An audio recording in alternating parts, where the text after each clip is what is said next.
Good evening, everyone. Welcome to the Bristol Town Council meeting of May 29th. If you could all rise for the Pledge of Allegiance. I pledge allegiance to the flag of the United States of America and to the republic for which it stands, one nation, under God, indivisible, with liberty and justice for all. Thank you, everyone. Welcome. Madam Clerk. Mr. Chairman and members of the council, the first item on the agenda is the consent agenda. Motion to approve the consent agenda? Second. Discussion? I do. Yes. I'd like to pull an item, and Tony, sounds like you wanted to do one also. Yes, I'd like to pull FF1. FF1. Yes, thank you. Okay, and I would also like to pull, let me find it here. Madam Clerk. we spoke- GG4. What was it, please? GG4. Thank you. I see it right there. Thank you. So we have FF1 and GG4. Is there anything else? We have a motion to that effect? So moved. Second. Any discussion? All in favor? Aye. Any opposed? Thank you. The next item on the agenda is the submission of minutes. We have the town council meeting minutes from April 17th, the town council meeting minutes from May 8th, the town council meeting executive session minutes from May 8th, and the town council special meeting from May 14th. So moved. Second. Motion made by Tim, seconded by Tony. As stated, any discussion? Hearing none, all in favor? Any opposed? Thank you. The next item on the agenda is public hearing. This is Alicia Saldana from Kali Restaurant, 34 Gooding Avenue. This is a request for BV liquor license. There is also a received at meeting item on the council's dais. This is a letter from Alicia Kali with her sincere apologies for not being able to make it this evening, but she wishes that the council consider her request for the Class BV license. Okay. As, Mary? Yeah, she had contacted me last week about not being able to attend, and then it kind of went back and forth as to whether she would be able to or not. That's why you got the letter today. Yeah, so, I mean, she's looking for full license. She's been doing beer and wine for the last, I don't know, since she opened, 6 weeks, or 6 months or 8 months or so, whatever. She's pretty committed to being a good neighbor and being like, you know, getting involved with the town and so forth. She also owns a restaurant in Boston area. So I think that is just not able to be here tonight, but, you know, I told her that we would check it out and we could proceed without her. I spoke to the chairman about that, so. So this is the public hearing. I'm going to open the public hearing. Is there anyone here to speak in favor? Is there anyone here to speak in favor? Is there anyone here to speak in favor? Is there anyone to speak against? Is there anyone to speak against? Is there anyone to speak against? Motion to close the public hearing? Second. Motion made by Tim, seconded by Tony to close the public hearing. Any discussion? Hearing none, all in favor? Aye. Any opposed? Thank you. Mr. Chairman and members of the council, the next item on the agenda is C. Oh, so you're gonna have them go to C1 before they go back to the public hearing? It's on D for the approval of the license. Okay, thank you. You're welcome. The next item on the agenda is C1. This is ordinance number 2024-10, Chapter 17, Offenses and Miscellaneous Provisions. And this is to Article 2 for the alcoholic beverage establishments. And this is to decrease the number of B limited licenses from 7 to 6 and increase the number of BV licenses from 32 to 33. This is second reading. Make a motion to approve it? Second. Motion made by Tony, seconded by Tim. As stated, any discussion? Hearing none, all in favor? Aye. Any opposed? Thank you. Mr. Chairman and members of the council, the next item is C2, but this is also in connection with the H1, and this is for the Bristol Golf Course.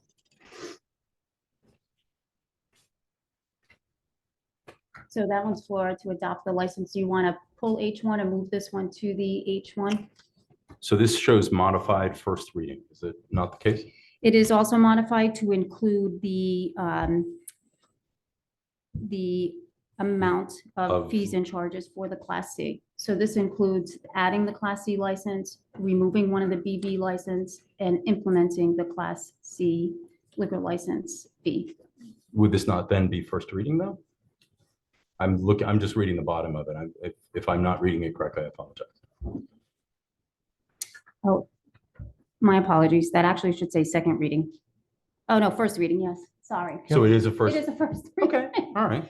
It is a first reading, but if it continues, it goes to second reading at the next meeting prior to the determination of the Class C license. So for everyone here, the reason why the clerk and I were having that discussion is that if we take second reading on this, these will pass and we're creating a license that we have discussion a little later on in the meeting that that would be appropriate to this, but it's a first reading. So council, Motion to approve first reading? Second. motion made by Tim, seconded by Tony. This constitutes first reading as stated. Any discussion? Hearing none, all in favor? Aye. Any opposed? Thank you. The next item on the agenda is C3. This is ordinance number 2024-12, Chapter 8, Boats, Docks, and Waterways, Section 8-71. And this is to include the limited liability threshold amount. First reading. I'll make a motion to consider this a first reading. Second. Motion made by Tony, seconded by Tim as stated. Any discussion? So this was a discussion that we had before. This was just including the actual liability limits. Everything else was unchanged. Any other discussion? Hearing none, all in favor? Aye. Any opposed? Thank you. The next item on the agenda is C4. This is ordinance number 2024-13, Chapter 16, to motor vehicles and traffic, Article 5, stopping, standing, and parking. And this is to include the no parking boxes on DeWolf Avenue, Ryan Avenue, Shaw's Lane, and Rock Street. First reading. Motion to approve first reading? Second. Motion made by Tim, seconded by Tony. This constitutes first reading. Any discussion? Hearing none, all in favor? Aye. Any opposed? Thank you. The next item on the agenda is D1. This is Alicia Saldina for Kali Restaurant, 34 Gooding Avenue. This is the request for the BV liquor license. I make a motion to approve it. Second. Motion made by Tony, seconded by Mary to approve. Any discussion? I just, as Mary already stated earlier, the applicant wanted to be here this evening. She did take this seriously. I reached out to the police chief and there was no incidents at her establishment at all. So there's no reason to deny this in my book. And sounds like we have a motion and a second. Any other discussion? Mr. Chairman, I believe this is the full liquor license, correct? So we've already had the 6-month review. Yes. That's a Yes. great point, Tony. So Okay. typically we would have a 6-month review. We've Mhm. gone through that. Does the council see the need for a 6-month review? No? Okay. So we had a motion and a second to approve with no 6-month review. Any other discussion? Hearing none, all in favor? Aye. Any opposed? Thank you. Mr. Chairman and members of the council, the next item on the agenda is D2. This is Kevin Francis, the Clubhouse, 95 Tupelo Street. This was a request for modification to the dancing and entertainment license. I just want to note for the record that Nicola Francis, I did have an email exchange with her on Friday. She asked to withdraw the petition from the council agenda. The agenda had already been posted, duly posted on the Secretary of State and the post office. I told her I would note it for the record at the council meeting. So this is a request to withdraw from the applicant. Mike, do we need to make any special note about no Yeah. prejudice? Yeah, so I would just agree to the request that the application be withdrawn. Motion to accept the withdrawal. So moved. Second. Motion made by Tim, seconded by Tony, as stated. Any discussion? Hearing none, all in favor? Any opposed? Thank you. The next item on the agenda is D3. This is Mary Kay Wright, Arts and Common Co-Chair of the Bristol Porch Fest 2024. This is a request for one-day Sunday dancing and entertainment license on Sunday, September 15th, 2024, from 2:30 to 6:30 p.m. for the Porch Fest 2024. A rain date of the following Sunday, September 22nd, and also see F3 for the additional request for street closure. Why don't this, if I can propose that we combine F3, if we can get a motion to combine F3 with D3. So moved. Yeah, second. Motion made by Mary, seconded by Tim, as stated. Any discussion? Hearing none, all in favor? Aye. Any opposed? Thank you. Now we can take, Mike, do we need 2 separate motions on that, or? If there's no opposition, you can combine. Thank you. Council? I make a motion that we approve it based on the recommendations and all the excitement that happens in the neighborhood. Second. Motion made by Tony, seconded by Mary, as stated, including excitement. Any discussion? Thanks, Mr. Chairman. You're welcome. All in favor? Aye. Any opposed? Thank you. The next item on the agenda is D4. This is Harbor Master Marsili, the Harbor Festival Committee Co-Chair, request for one-day dancing and entertainment license at Rockwell Park for the 11th Annual Harbor Festival on Saturday, August 17, 2024, from 1 p.m. to 8 p.m. Also see F4 for the use of. Make a motion to combine F4 and D4. Second. Motion made by Tim, seconded by Tony, as stated. Any discussion? Hearing none, all in favor? Aye. Any opposed? Thank you. What's this council's pleasure? Based on the recommendations and the great food, as long as he invites me to be one of the judges again for the. Just- Wow, that's, okay.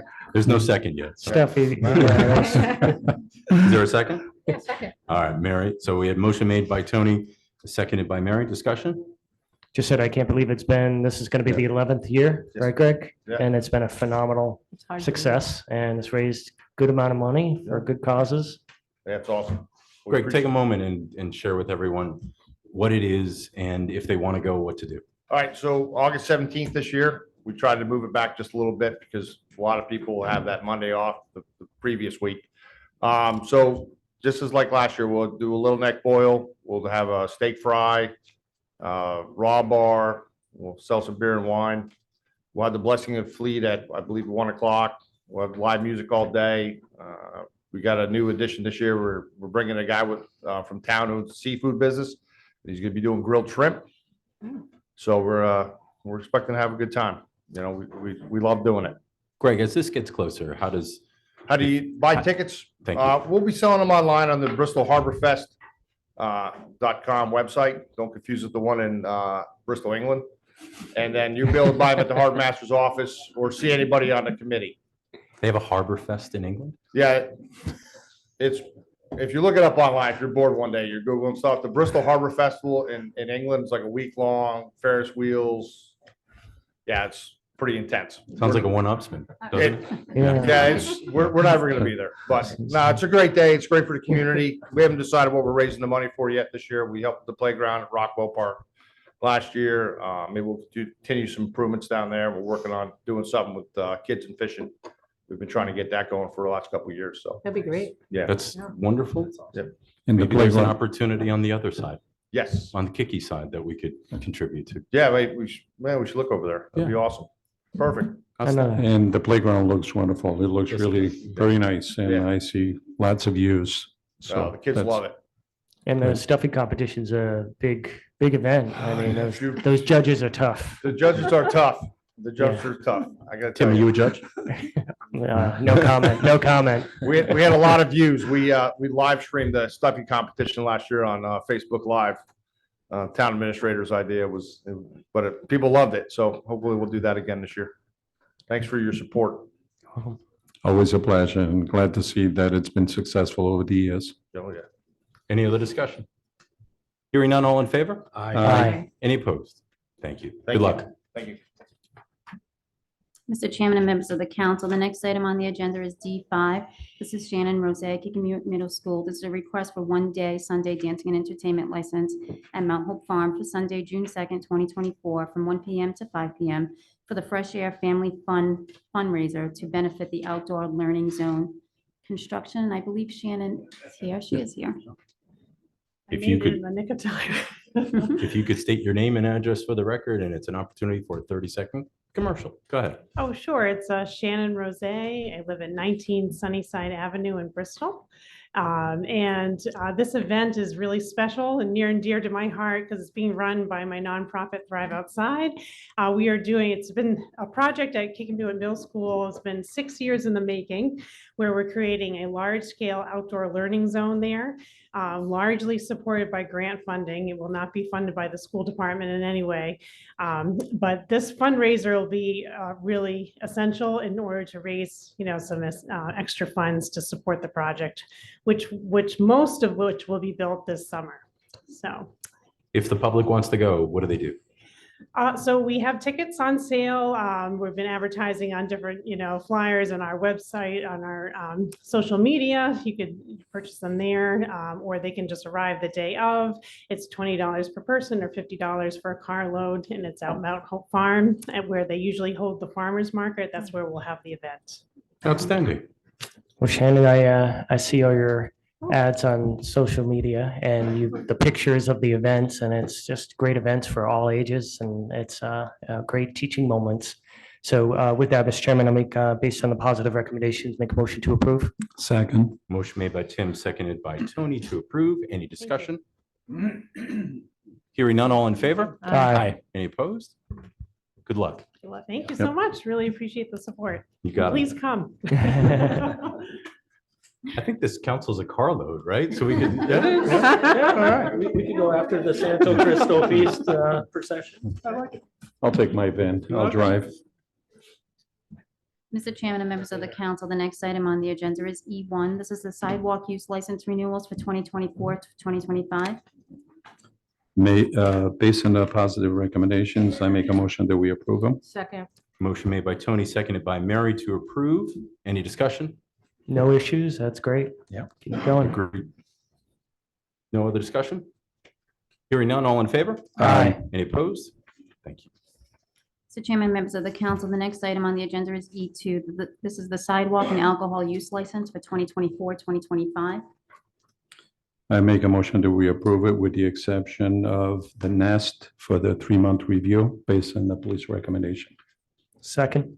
Motion made by Tony, seconded by Tim to approve with those qualifications. Any other discussion? So this will just apply a 30-day review? Will be a 3-month. 3-month review Three-month for review. the Nest. Mhm. So they'll need to come back in front of us Okay. with. Oh, you need to come back in front of us. Yeah. Right? Any other discussion? Hearing none, all in favor? Aye. Any opposed? Thank you. The next item on the agenda is F1. This is Shirley Collins, 22 Cottage Street. This is a request to keep accessible parking space across from the street from residents. Second reading. Motion to approve. Second reading. I'll have to second that. Otherwise, she'll be out with the broom this evening. She lives right across the street, so. And yet she's taking my She's gonna space. take your spot, Tony. Yeah. That's okay, but she deserves it. We had a motion made by Tim, seconded by Tony? Yes, Okay. yes. I thought I was going to say, Tony, wow, I'm not too sure. Any She's other, probably watching this too. any other discussion? Hearing none, all in favor? Aye. Any opposed? Thank you. The next item on the agenda is F2. This is Laurie Stevens, 20 and a half St. Elizabeth Street, Apartment 1. This is a request for no parking box in the vicinity of her driveway. So we have a recommendation to deny, and typically, and I believe Eric has the video, a process was put in place of, God, I don't even know, maybe it's been a year now, maybe longer than that, Couple of years. a couple of Couple years. years, Wow. I think, yeah. So that process has the police department go out with their larger SUV, and we're going to watch the video right now to show whether or not it's accessible with a large vehicle.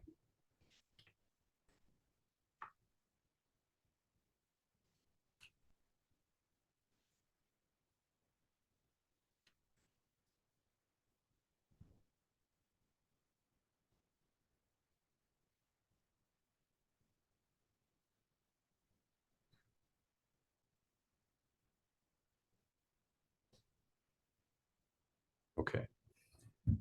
Lieutenant, are you familiar with this? We're getting a recommendation to deny, excuse me, I lost the words there.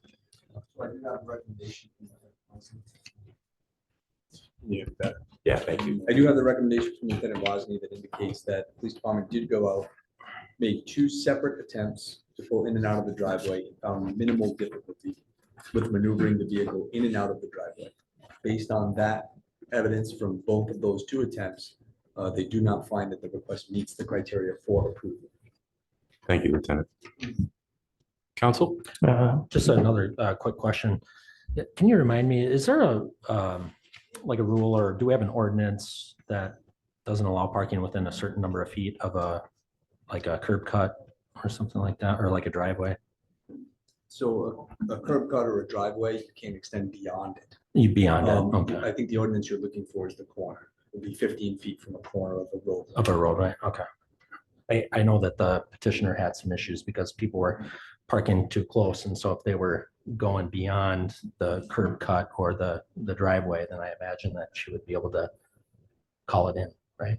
So, Lieutenant, you can speak to that, right? Absolutely. So that's a common call that we do get. If vehicles are obstructing the driveway, then we'll come down and make notification to vehicles when we can. If vehicles are obstructing entrance to the driveway, then there are remedies for that Okay. situation as well. awesome. Mr. Chairman, based on the evidence shown tonight and presented tonight, I'd make a motion to deny. Second. Motion made by Tim, seconded by Tony to deny. Discussion.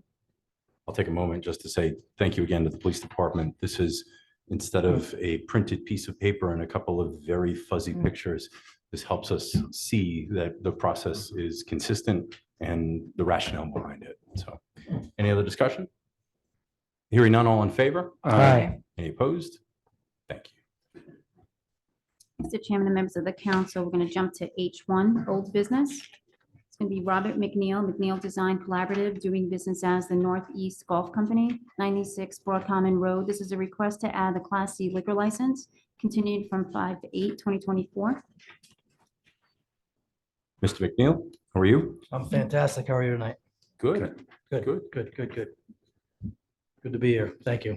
I'm going to let you start off. So you're in front of us, as already stated, for a Class C license. Yes. Talk to us, please. During 2 meetings ago, we requested a Class C license in place of a BV license, primarily due to the fact that we are in a location that we cannot adhere to the requirements of a BV license. There's no water source, there's no electricity to our building, so a Class C license more suitably fits our needs relative to our situation out there, which allows for prepackaged food and beer wine sales on a property that doesn't have such utilities.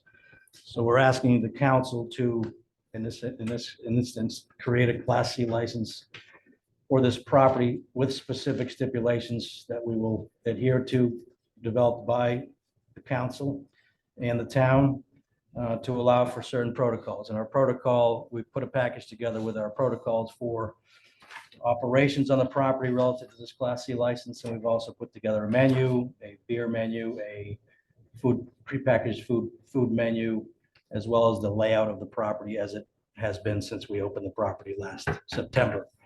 The protocol, and I'm just going to read this, for the public, for the council.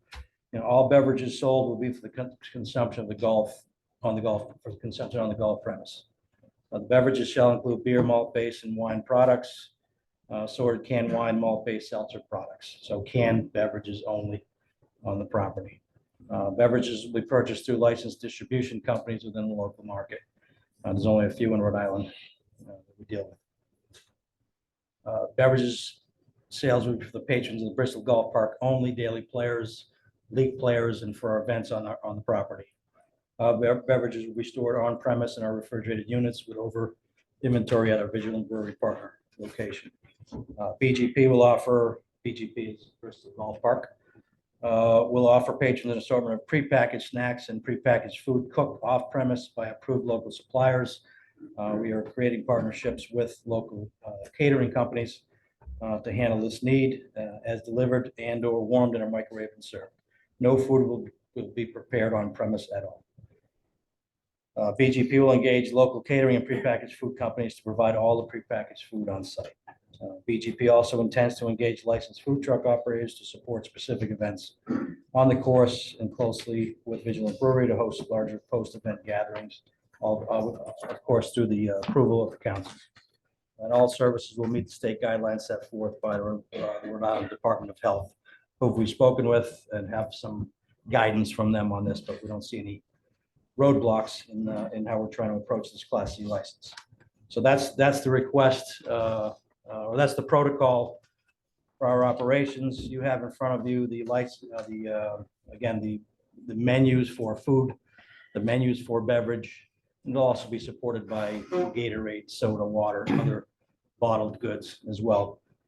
as well as the layout of the property as it sits right now, which is a singular, small mobile unit, where we collect greens fees and where we have refrigeration indoors, and we will sell out of that unit. We have portable bathrooms available to the public, and we have a seating area at the golf course, and that's it. Could you just repeat for me, because I didn't quite hear it, how you're handling the food? You said you had refrigeration units? We do, we have a refrigerator in the structure. Okay, but you said you didn't have electricity. We have a generator. You have a generator, okay, that's good to know. Yeah. Because you still have to comply with all the serve safe and all the safe Absolutely. food handling Absolutely. laid out there. Absolutely. And all of our staff and employees have to be tip certified, which they are.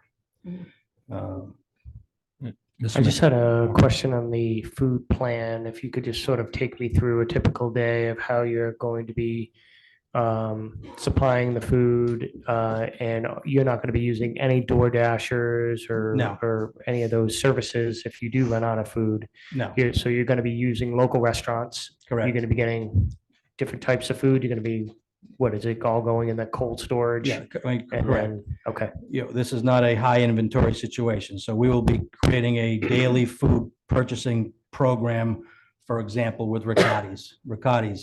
This is the Yep. BGP. We need 7 sandwiches today. We need 12 sandwiches today. Here's a list. We will pick them up. We'll bring them to our facility, refrigerate them, Mhm. and then they will be sold that day. So you're gonna ask golfers to pre-order, is that it? Not necessarily. Oh. I mean, they'll be available to them. I mean, they can pre-order if they'd like, but they'll be available to them as they play the golf course, as they check in, as they finish.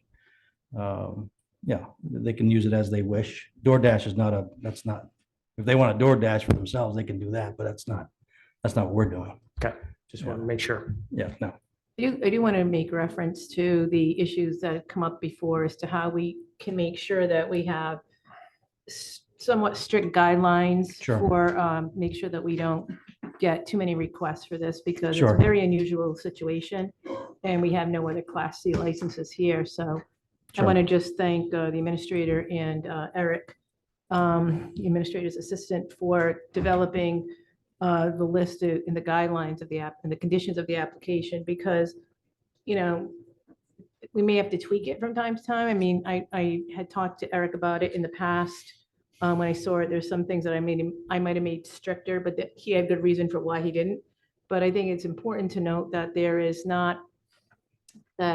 it's a very unusual situation because there is not water, there is not sewer, there's not electricity, there's not a lot of other things out there, nor do we want to necessarily encourage you to bring those things out to the golf Mhm. course.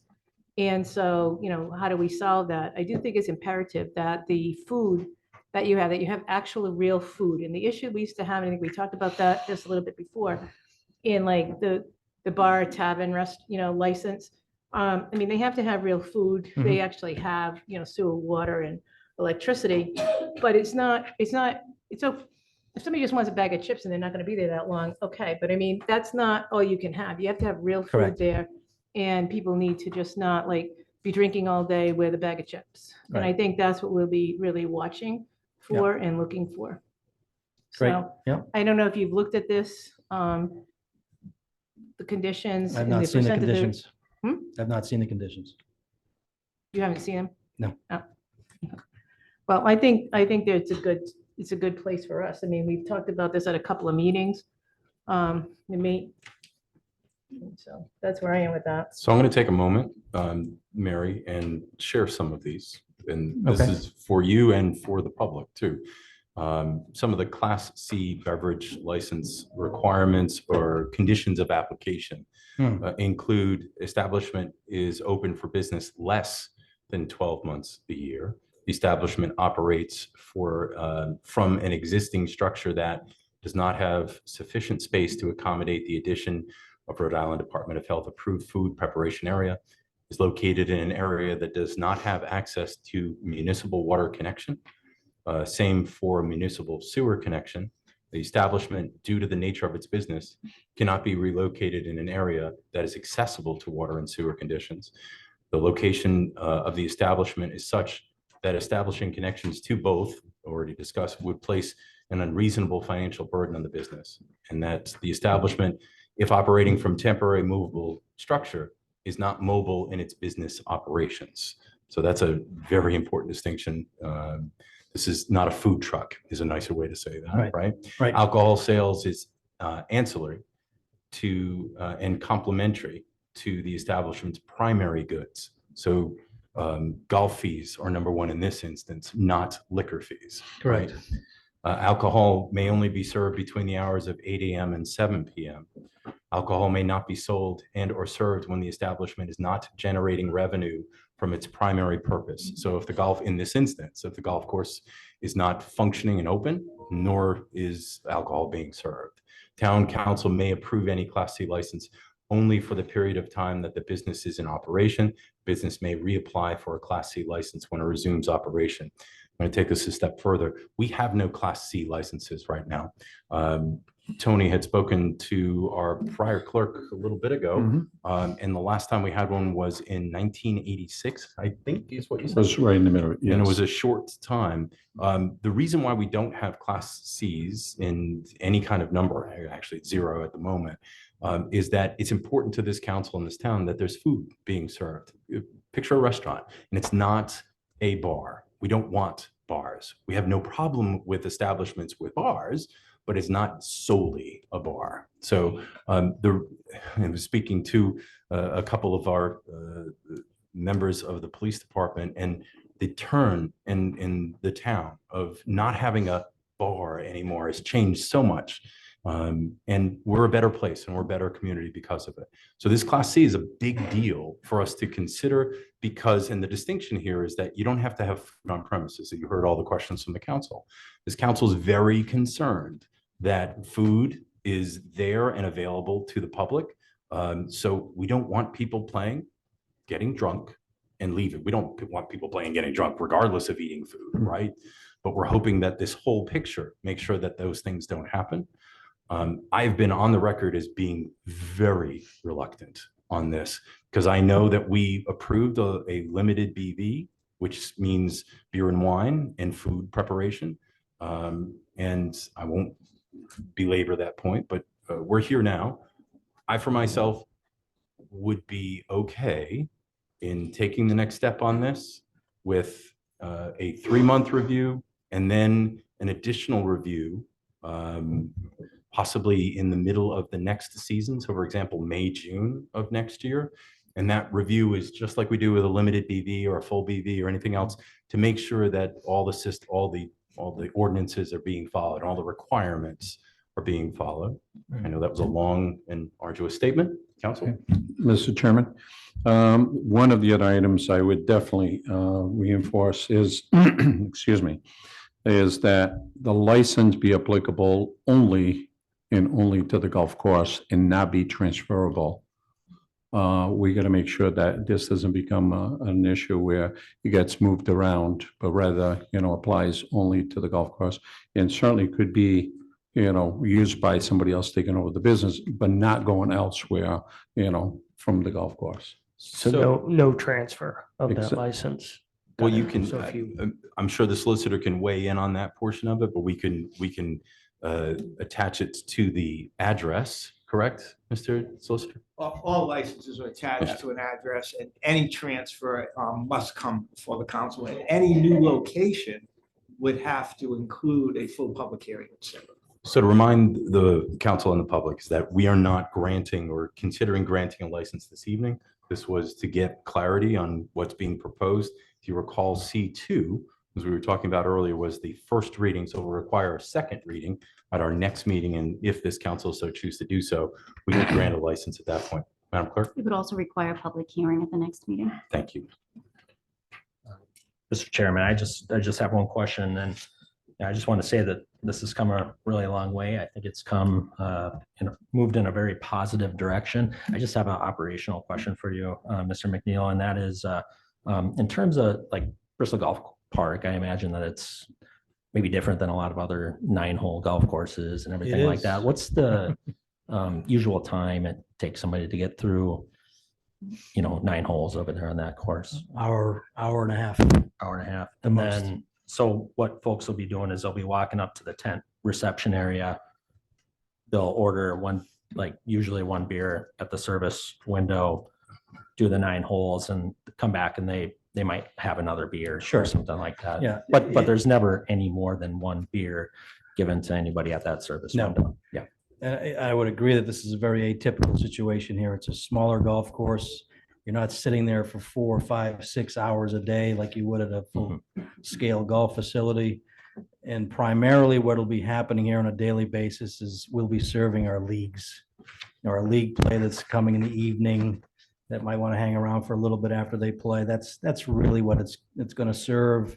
On the weekend, guys will have, or ladies will have a drink while they're playing. Maybe they'll have 1 drink, and that's really what's going to happen out there. It's just to support what our clientele is looking for in a relaxed environment. That's really what it is. And I imagine people are signing up for tee times and everything like that. So you're getting a sense of how many golfers are going to be coming through on a given day. Yeah. And how much food you're going to have to order and all that kind of Yeah, stuff. there's no parking there tonight. I can tell you that. All right. Thank you. Yeah. Council? Mr. Chairman, I think we've worked really hard on this, and Mr. McNeil has answered all my questions regarding to the food plan. If my colleagues are amenable, I'd like to move forward and make a motion to approve the first reading. Second. So the first reading, it's a great question. So the first reading was approved for creating the Class C. What is the motion here? Is this, it's not a receive and file to continue to the next meeting, or? Public hearing at the Thank you. June 26th meeting. Thank you, Madam Clerk. I amend my motion to make a motion to call for a public hearing. So move. Motion made by Tim, seconded by Tony to call for a public hearing at our June 26th. 26th meeting. Discussion? I'm just going to take an extra moment and say, the reason why I'm personally considering this is that we're putting these systems in place. This was well thought out. And I know my colleagues do too, want to see this golf course succeed. And we have gone a long way in with this, and I want to see it get to the end. I personally will not hold you at a higher standard than anyone else, but I will hold you at exactly the standard that you need to be. Sure. I'm not going to look for issues, but I will tell you that if they present themselves, then unfortunately we'll be having a different Sure. discussion at this council. Sure. We appreciate everything you guys have done. We look forward to working with you through this. Absolutely. Thank you so much. Any other Thank you. discussion? Hearing none, all in favor? Aye. Any opposed? Thank you, Mr. McNeil. Thank you so much. Thank you. Mr. Chairman and members of the council, the next item on the agenda is H2. This is Town Administrator Contenti, and this is with an update on the downtown holiday light survey results. Well, this is a fun one. So as we discussed 2 meetings ago, we're looking to purchase new lights for our downtown holiday display. Lights that we can use every year. Bulbs will be replaceable. They're a C7 bulb. We set up 2 model trees on Lower State Street, and we had a public survey out on our website, and the results are in. It's taped shut, it's not sealed, but I know what the results are, and I'd like to hand it over to the chairman. Sure. Oh, we're gonna have like, Is this from the North Pole? envelope, please. Wow. Is there fun music we can do with this? A little, Oh, Exactly, Christmas caller. tree. little rum. Now, if you remember that the tree further up towards Hope Street was the crystal cut lights. They actually seem to be brighter to me. And the ones further down towards Theme Street were more of a softer glow, smooth bulb. And the winner is? So for best picture, no. That's the wrong side, I'm sorry. So well, look at that. So C7, the warm white etch, the ones closest to Hope Street, right? Yes. Etched, so warm white etch were 77%, 231 votes. And the cool white, the ones closer to Thames, was 69 votes at 23%. So we have a clear winner. Oh. See what I did there? Yes, That's thank what you I very would much. say. Yeah, I like that Yes. one, Chairman. That was Thank good. Oh, that's great. You know what's wonderful about this is that we brought this up at a council meeting a couple of weeks ago, and we had approximately 300 people weigh in, 300 residents weigh in and share their thoughts on this. And we have so many wonderful things in Bristol, and just taking the time to pick the right lights for downtown. I didn't want to get that one wrong. And after that meeting, all of us went down there. I said, Yeah. We did, yeah. We all looked at it. Yeah. Drove right down here. Well, Mr. Chairman, it's definitely gonna be a bright Christmas for sure. It's gonna be nice. You went there, did you? Yeah, I had to. Outstanding. I had to. Outstanding. So I guess we can take a motion that we are going with the warm white etched lights as the public has spoken on it. So we have a motion to that effect? So moved. Second. There's a motion made by Tim, seconded by Aaron. Discussion? Hearing none, all in favor? Aye. Any opposed? We do serious work here. Thank you very much. Thanks, Mr. Administrator. Yes, please.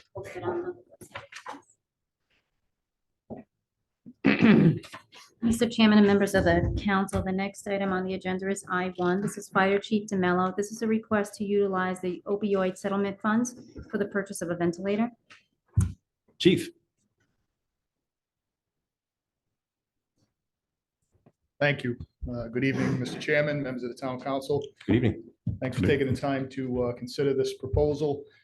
Basically, we're looking to allocate some of the opioid settlement funds to the amount, I believe it's $19,800 towards the purchase of one of the ventilators. After reviewing the settlement literature, making sure it was in line with what it could be used for, it appears it can be used for emergency treatment, and the ventilator would fall under that. As you know, treating somebody with either an opiate overdose or those that are addicted to opiates is really a part of a continuum of care, starting with prevention, which we do a great job of, intervention when possible, and kind of long-term treatment for those that need it. Unfortunately, things like naloxone, also known as Narcan, only go a certain way. Very effective most of the time, but people that have utilized these medications for a long time or are utilizing illicit medications that may contain stuff that they don't know is in there are very susceptible to having a difficult time recovering their breathing capability. So what this ventilator would do is kind of help us intervene in that situation. If you think of the lungs like a balloon, you can't put too much pressure, but you do need enough pressure to kind of make it inflate. The ventilator will do the same thing and kind of control those pressures and help breathe for that person until they can get completely recovered. And that really depends on what's going on and the type of treatment that's necessary and a whole bunch of other things. So I think it's really important. And reading through this, we had talked about the ventilators in the capital program. And I said, we were looking at different ways and different funding opportunities. And I said, this really complements it, I think, nicely, particularly in the emergent situation where time is of the essence and that respiratory drive needs to be controlled for that time frame until we can get them to the hospital and then get that long-term care. So Chief, this is transport. So this is getting a patient to the hospital and then. Correct. From I'll be blunt, from the kitchen floor to the emergency room for that final and long-term treatment to get them recovered, and then hopefully into some type of interventional treatment. Could I just ask you, how many are you looking to purchase? It says ventilators. Yeah. Is it so one per rescue? Yes, in the capital plan, we looked at over a 4-year period. And then the first couple of years, seeing what we can do for the funding. And then as we move on, we'll look at it, whether it's other grant opportunities that come aboard or we phase it into the capital plan. So this is purchasing how many, Chief? This would go towards the purchase of one. Gosh, that's One. expensive. Yeah. Huh? Mhm. Wow. So how will you, and I think if you can recall, I missed that night, I'm sorry Sure, to sure. say, on rarely miss meetings, but I wasn't able to get to the capital projects meeting, but how will you, is this like portable? Is it gonna be in there? I mean, if you're going to that call, you're gonna make sure it's with you? Correct. It'll be stored in a backpack on one of the ambulances. So all the ambulances will have it. And we use ventilator as kind of an all-encompassing term. It really does more than that. So in times where we have to place a breathing tube, the ventilator can handle that and regulate those pressures. There's other times where, depending on what the opioid is, whether it's powder or there's a lot of vomiting, there's different masks and stuff that can also be used on the machine. So the machine is a ventilator, but also a respirator, right? Two different things. So that capability will help certainly in the opiate overdose situation, but in so many other situations as well. But Mike, what I'm asking is like, we have several rescue vehicles in town. Would this be with the paramedics, for example, or No. how do we make sure that the rescue going to that call has this on it? Like, what if this is on a rig that is at the hospital? Yep, so during the capital process, Zoll had offered us a 4-year, so we'll get all 4 ventilators up front, so every ambulance will have it. Again, in a backpack, it runs by battery, it's charged in the truck when it's plugged in the station, which is really important because we never know where we're gonna be, whether it's on a 3rd floor or basement, out in the middle of the woods, in these situations. So the portability of it is key, and that's what they're made for. So we're paying for 1 now, but we're getting 4. Correct. Okay, good. Okay, that answered that question. Thank you. And how long do these ventilators normally last? Or Well, it depends on use? they're Depends on- electronic, so kind of like our EKG monitors, so we hope to, get probably 5 to 10 years. These will get a Oh, little, wow. yeah, a little bit less I did use not than the expect that. EKG monitors. Mhm. We've also built in kind of the service contract so that every year they get PM'd and they go through them, they make sure. PM'd, everything's- Chief? Yes, preventative maintenance. Thank you. You're welcome. And just to make sure it stays up to date on software and any of the updates that are needed, so. It sounds very appropriate to me. Council? Yeah, I make a motion that we approve it based on the scheduled and approved uses. Definitely. I think it will come very handy. Second. Motion made by Tony, seconded by Mary to approve. Any discussion? Hearing none, all in favor? Aye. Any opposed? Thank you. Thank you, Chief. Nope, thank you. And Thank you. thank you to Barbara for her support too as a prevention coalition. Thank you, Barbara. Thank you, Bob. Thank you. Mr. Chairman and members of the council, the next item on the agenda is I2. This is North and East Burial Ground Commission, and this is in regards to the proposed price changes to the cemetery fee schedule. And Josh is here Is there- too. Josh, Thank you. Yes, from the commission. Good evening, folks. How are you? Good evening. Good. How you doing, Josh? Could you state your name and address for the record? My name is Joshua Cabral and I reside at 192 Wood Street here in town. Thank you. I'm the acting co-chairperson of the cemetery committee here for the town. Like every other cemetery in the country, we're facing issues with cremation. Unfortunately, the costs to keep our grass nice and short are not getting any lower, while unfortunately less and less people are being buried. So that has required us to raise our prices to a market rate. Unfortunately, over the last few years, attention has not been paid to the industry and the way things were going. And it's left us significantly behind our people in our area, despite having the premier property in the area. So these prices put us back in an area that's competitive, but not to an area where we could take it, where it would be unfeasible for the average person. But we do have a responsibility to maintain the burial grounds forever. Not till the end of this year, not till the end of this decade, forever. Unfortunately, that means sometimes prices need to come up. Being that the last 5 years that we've had in general, I understand that the number is a drastic number. The committee we've been reviewing this for over a year. This is not something that came down taken very lightly, but it is something that needs to be done, unfortunately. Joshua, when's the last time it was changed? To the public, I believe it was 2019. Correct, sir. Can I just ask you, I'm just curious on the charts that you provided in the comparison prices on the traditional graves, plots and grave openings. Is there a reason that you didn't include St. Mary's in Bristol? Cemetery? It's a competitor. It's a different cemetery that's doing their own thing. They're not part of the same. No, I know, but they have on here, they have like Oh, St. Jean, got you. St. Mary's of the Bag. You Yep. have the comparisons to other cemeteries in Bristol County. Are you saying it's not, ma'am? I'm sorry.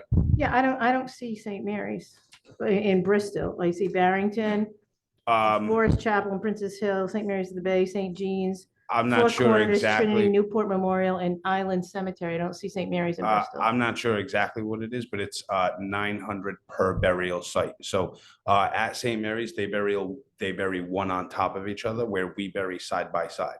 So when you purchase one grave at St. Mary's, you technically purchase two burial rites stacked one on top of each other. So they are 1,800 because you're buying two. So each burial rite goes for 900, which was the rate we were at. And we're going a little bit higher up to, I believe it's 1,400, ma'am. I don't have the numbers in front of me. I apologize. So Joshua, so for the public and for this council, the typical burial was and what is being proposed? Can you share that with all of us? Because you gave us a lot of information, which is great. Thank you. So cremation burial price was $450 Monday through Friday, 8 to 4 p.m. And $550 on Saturdays. The new number for cremation burial will be 1,000. So it's a big difference then. Correct. Okay. Correct. It is, like I said, it's been an incredible adjustment over the last 5 years. It's an adjustment that probably should have been made incrementally, which is something that the committee has been speaking over the year about the necessity to keep a better eye on the industry than was kept previously. We're trying to make the place a very inviting place and get people into it, because it is an open air museum of our community. This is where we lay our community members to rest.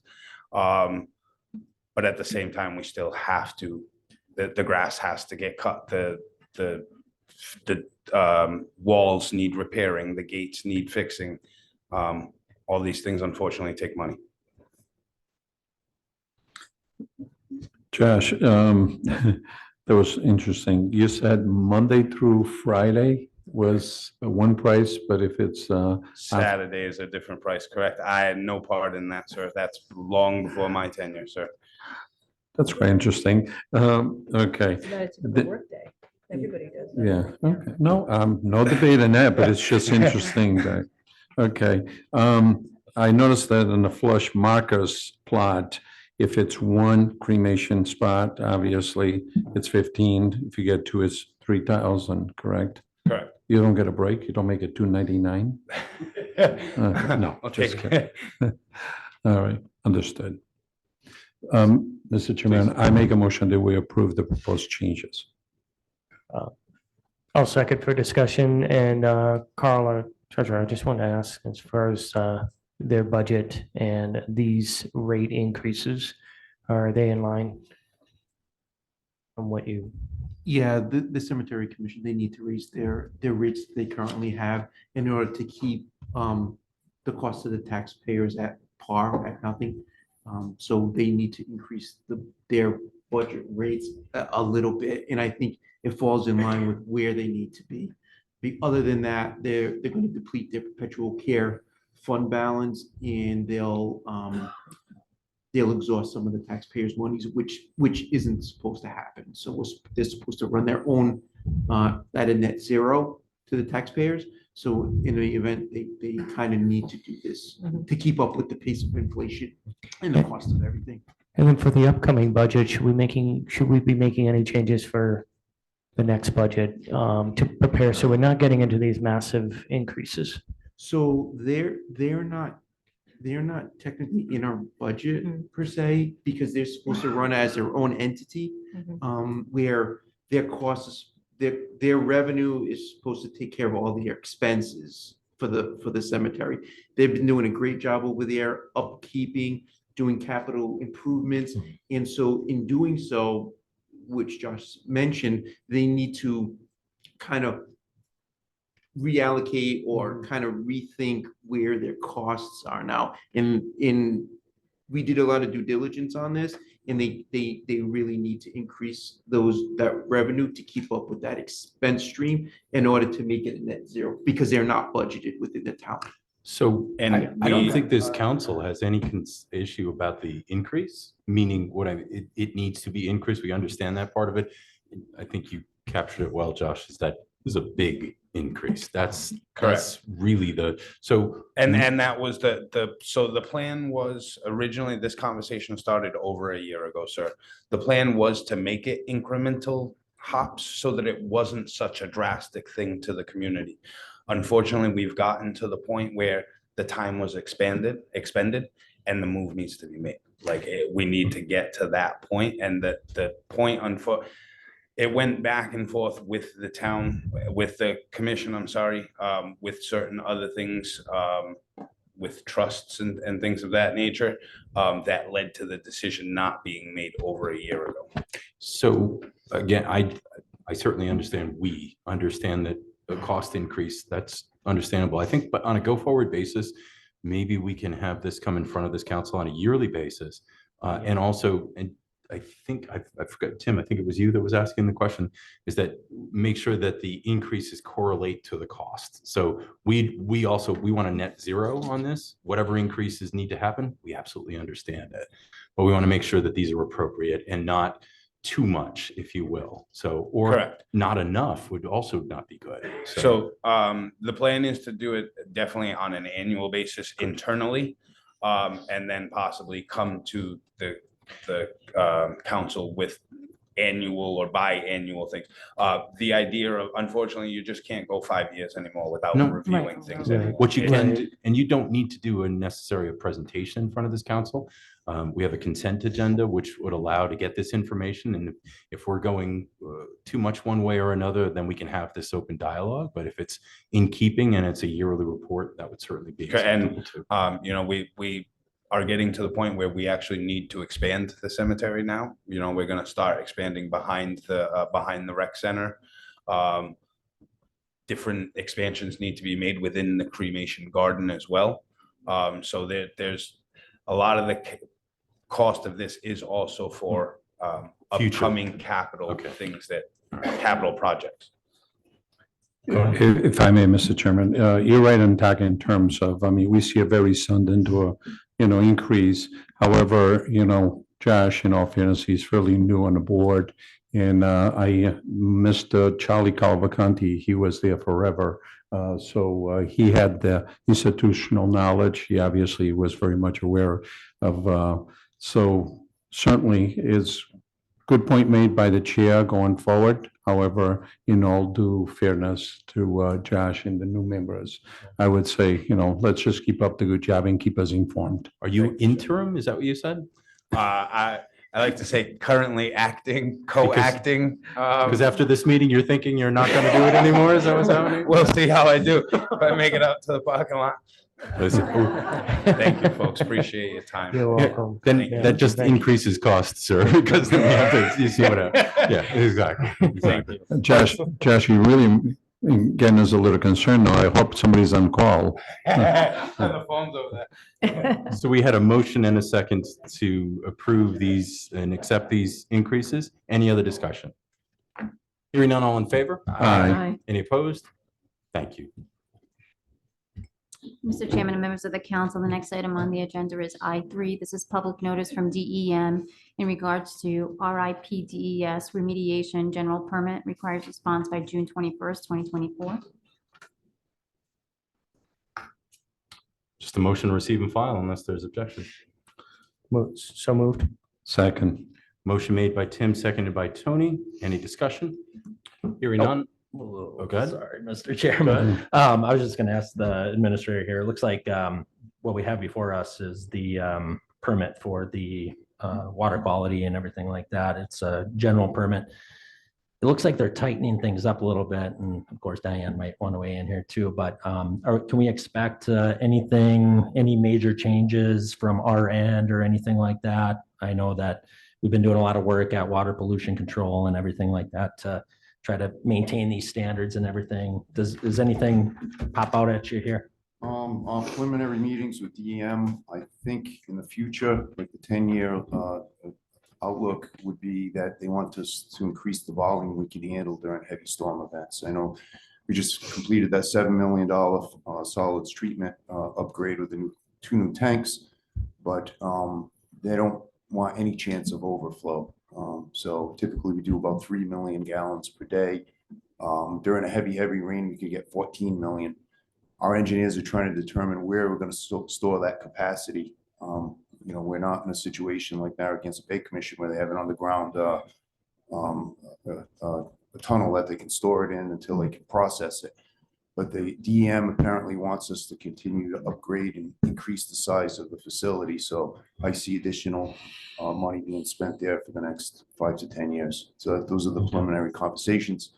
They're going over our facility management plan now, and we're hoping they allow us some time to continue to work on the inflow and infiltration in the collection system throughout town. I think that's where the solution is. So that's really what we're stressing with DEM. Get rainwater in through sump pumps still. I always like to inform the public, we'll give you $1,000 reimbursement if you disconnect your sump pump. We'll pay your plumber's fees for that. That money is available right now. It's a short application, but we have many miles of collection system, asbestos pipe, clay pipe, roots are getting into it. So we're doing our best every year. This year we're due to spend another $500,000 to do additional pilot areas, slip line pipes. I think that's what the solution is, reducing the amount of inflow we have, but it's so difficult. We also have a study with this next bond to explore abandoning the shoreline pump station by Ferry Road.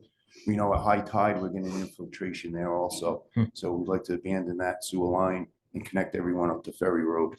So these are all things we're looking at, but DEM does not want us to have any overflows at any time of the year, even during those most severe storms. That's what we're looking at. So there's, I guess, to answer your question, yeah, we're gonna have to continue to do upgrades. We're gonna have to increase the size of our plant and also continue with our collection system improvements.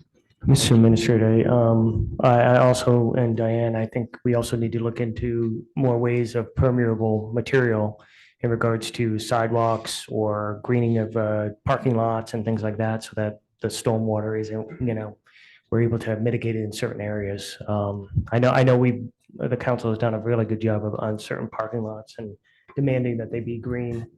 But we need to obviously do as much as we can, because that's a lot of water. We typically process 4 million gallons a day, 5 million gallons a day. Higher is 7. When it rains really hard, it's 14 million in our tiny little town. And every gallon has to be processed. And when that happens, it's not processed as well. And that's bad for all of us. So the administrator said it, I'm going to say it again, is that if you have a sump pump connected to the sewer system, the town will reimburse you up to $1,000 of what it costs for you to disconnect it. And there was some scuttlebutt about people saying, why would you pay somebody that's been doing something wrong all of this time? And that's a fair argument. The reverse, though, is that if you do nothing, then we all lose from it. There's more water in the system that we shouldn't have in there. Yeah. So every step that we all take, that makes a huge difference in not processing water that we should not be. And that all saves us. Your sewer use fee is directly cost. That's direct cost on that. So the less that we have water coming in, the less cost to the town, the less cost to all of us. So They built these systems a long time ago when they never anticipated the amount of rain that we're getting and the amount of development that we have right now. So yeah, you're right. So we had a motion and a second. Is there any other discussion? Hearing none, all in favor? Aye. Any opposed? Thank you. Mr. Chairman and members of the council, the next item on the agenda is I4. This is joint public notice from CRMC and DEM in regards to Thames Street Landing TSL LLC, 267 Thames Street, requires a response by June 15, 2024. We will note that there's a letter from Howard Sutton, President of the Stone Harbor Board of Directors, with a letter of objection. And also that there is on the council dais, there is a received at meeting. We did receive a letter of objection and concerns from the Moses Ryan Limited Attorneys, representatives for Stone Harbor. Do we have someone from Bristol Landing? Thames Street Landing, I'm so sorry. Thank you, Mr. Chairman, members of the council. My name is Howard Sutton. Before you start, do we have someone from Thames Street Landing here? Mr. Sutton, please continue. Thank you very much. I'm a resident at 345 Thames Street. Proud to say that I've been a Bristolian along with my wife for over 20 years, and we're proud to be Bristolians. I'd like to read into the minutes a letter that was sent to the Bristol Town Council stating our concerns regarding the proposal by TSL LLC. I'm speaking not only as a resident of Bristol, but more importantly as president of the HOA, and I have 100% support of our 135 residents and 81 unit owners. On behalf of the Stone Harbor Condominium Association, we respectfully request that the Bristol Town Council file a letter of objection to the CRMC and DEM regarding the application by TSL LLC to locate a floating pool boat at Thames Street Landing. We have serious concerns regarding the noise, safety, access to and from our marina, and negative impact on our property values. We pride ourselves on being good neighbors and adding value to Bristol by supporting local businesses and nonprofits. We have 81 units in 3 buildings. We maintain our boardwalk and sidewalk. We require no town services except public safety, and we have no children in the public school system. We pay real estate taxes on property insured at $95 million. We understand and appreciate the eclectic fabric of downtown Bristol. Our residents have lived all over the country and embraced Bristol as a special place to live. We accept that we live in a business and entertainment district. In season, we are accustomed to the music and revelry from the restaurants, bar, and wedding venue. We also know it is a small price to pay to call this home. However, a floating pool boat is beyond the pale. We thank you for your consideration. I'd also like to go back to our major concerns. First one being the noise. This pool boat will be open from 9 in the morning until sunset. We'll have noise all day. We're used to the noise now from the wedding venue and from the waterside bar restaurant. Safety is a major concern. As it is now, our pool at Stone Harbor gets invaded 5 or 6 times a year that we know of by people scaling the fence and jumping in the pool after the bars and restaurants close. This is going to be an even bigger issue given the size and scope of the proposal by TSL. Access to and from our marina. We're in very choppy waters. I'm not a sailor, but I know that our 39 slip owners are concerned about the access and egress from their slips. And finally, in addition to the quality of life issues, there's a negative impact on our property values. We have spoken to a respectable, well-known real estate agent who is willing to state publicly and sign an affidavit that this pool being placed at Thames Street Landing will have a detrimental impact on the values of our properties. I would like to now turn the podium over to Thomas Moses, our legal counsel from the firm of Moses Ryan. Mr. Moser, if you could state your name and address for the record, Sure. please. My name is Tom Moses. I'm a principal of the law firm Moses Ryan. My address is 40 Westminster Street, Providence, Rhode Island. Thank you. Mr. Sutton raised many issues that are important, but I'd like to raise some basic premises that the council should consider. This pool is 8 feet wide and 20 feet long. So if you want to get a sense of what that is, if you look at your ceiling and you count 4 ceiling tiles across and 5 down, that's the opening. That is actually the area where the water is. This is more like a big bathtub. Secondly, it's a attractive nuisance. They're not providing any full-time security at this pool. They're not proposing full-time security at this pool. So you have a public boardwalk where people are going to be able to buy it, get on a walkway and get down to this pool. Unless it's secured, I don't know how you're going to prevent this from happening. When the question was asked of the TSL representatives, the answer was the hotel manager will be responsible for that. So I don't know if that's a reasonable suggestion. I mean, I don't know how the person who's in charge of 56 rooms inside, as well as everything else that goes on at Thames Street Landing, is going to also be able to responsible for a pool. This pool is an expansion of this marina, a significant expansion of this marina. And the proposal is to anchor this pool in place. This is not something that's tied to a dock. There are 4 piers that are being driven into the bed, and this is fastened to chains. That's how this works. This is not a boat anymore.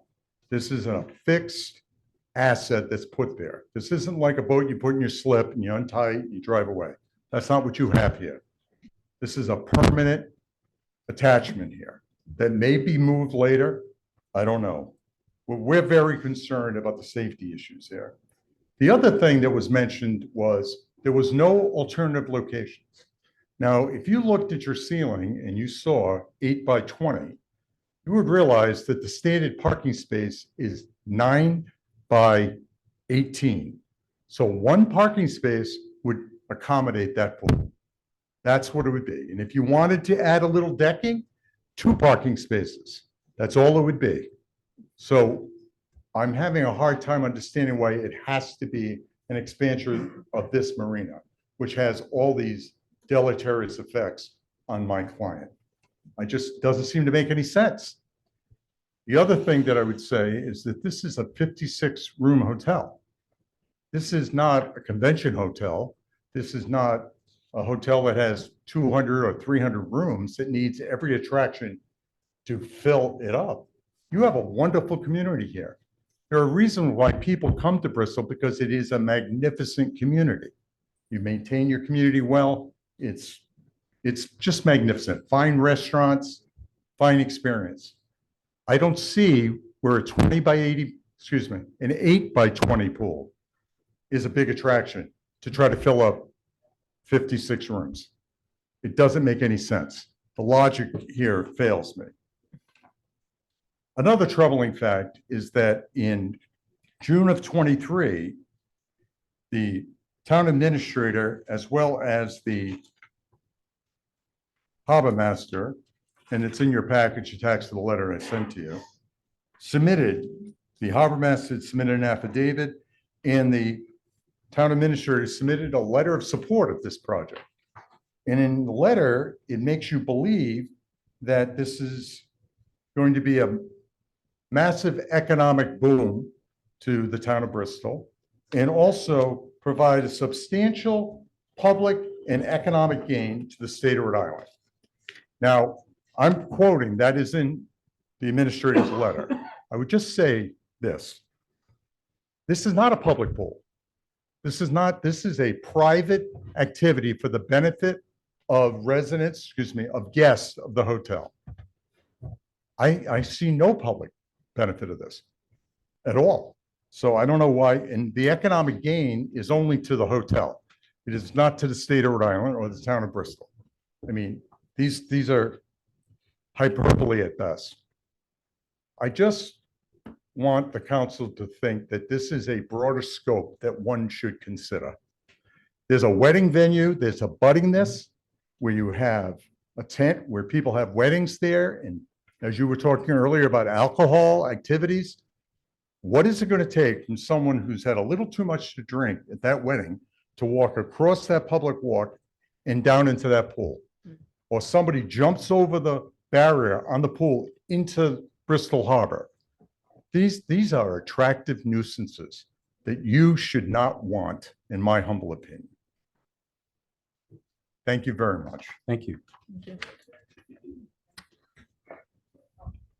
I would like to add one addendum. Tom referred to the letter from the town administrator in June 6th of 2023. And in that letter, it said that the applicant had consistently kept the abutting neighbors informed of this potential pool.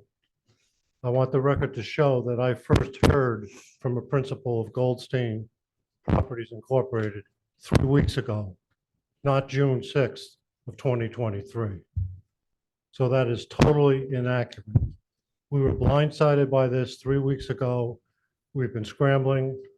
And I also want to state that in my 5 years as president of this association, this is the only time I have ever had an issue that has no dissenting viewpoints. And it'll probably be the only time I ever have an issue that doesn't have a dissenting viewpoint. I'm lucky if I can get 81 units to agree that the sun sets in the west. This is something that is not good for downtown Bristol, has no economic benefit. We don't want to debate the business issues because businessmen can make bad decisions all the time.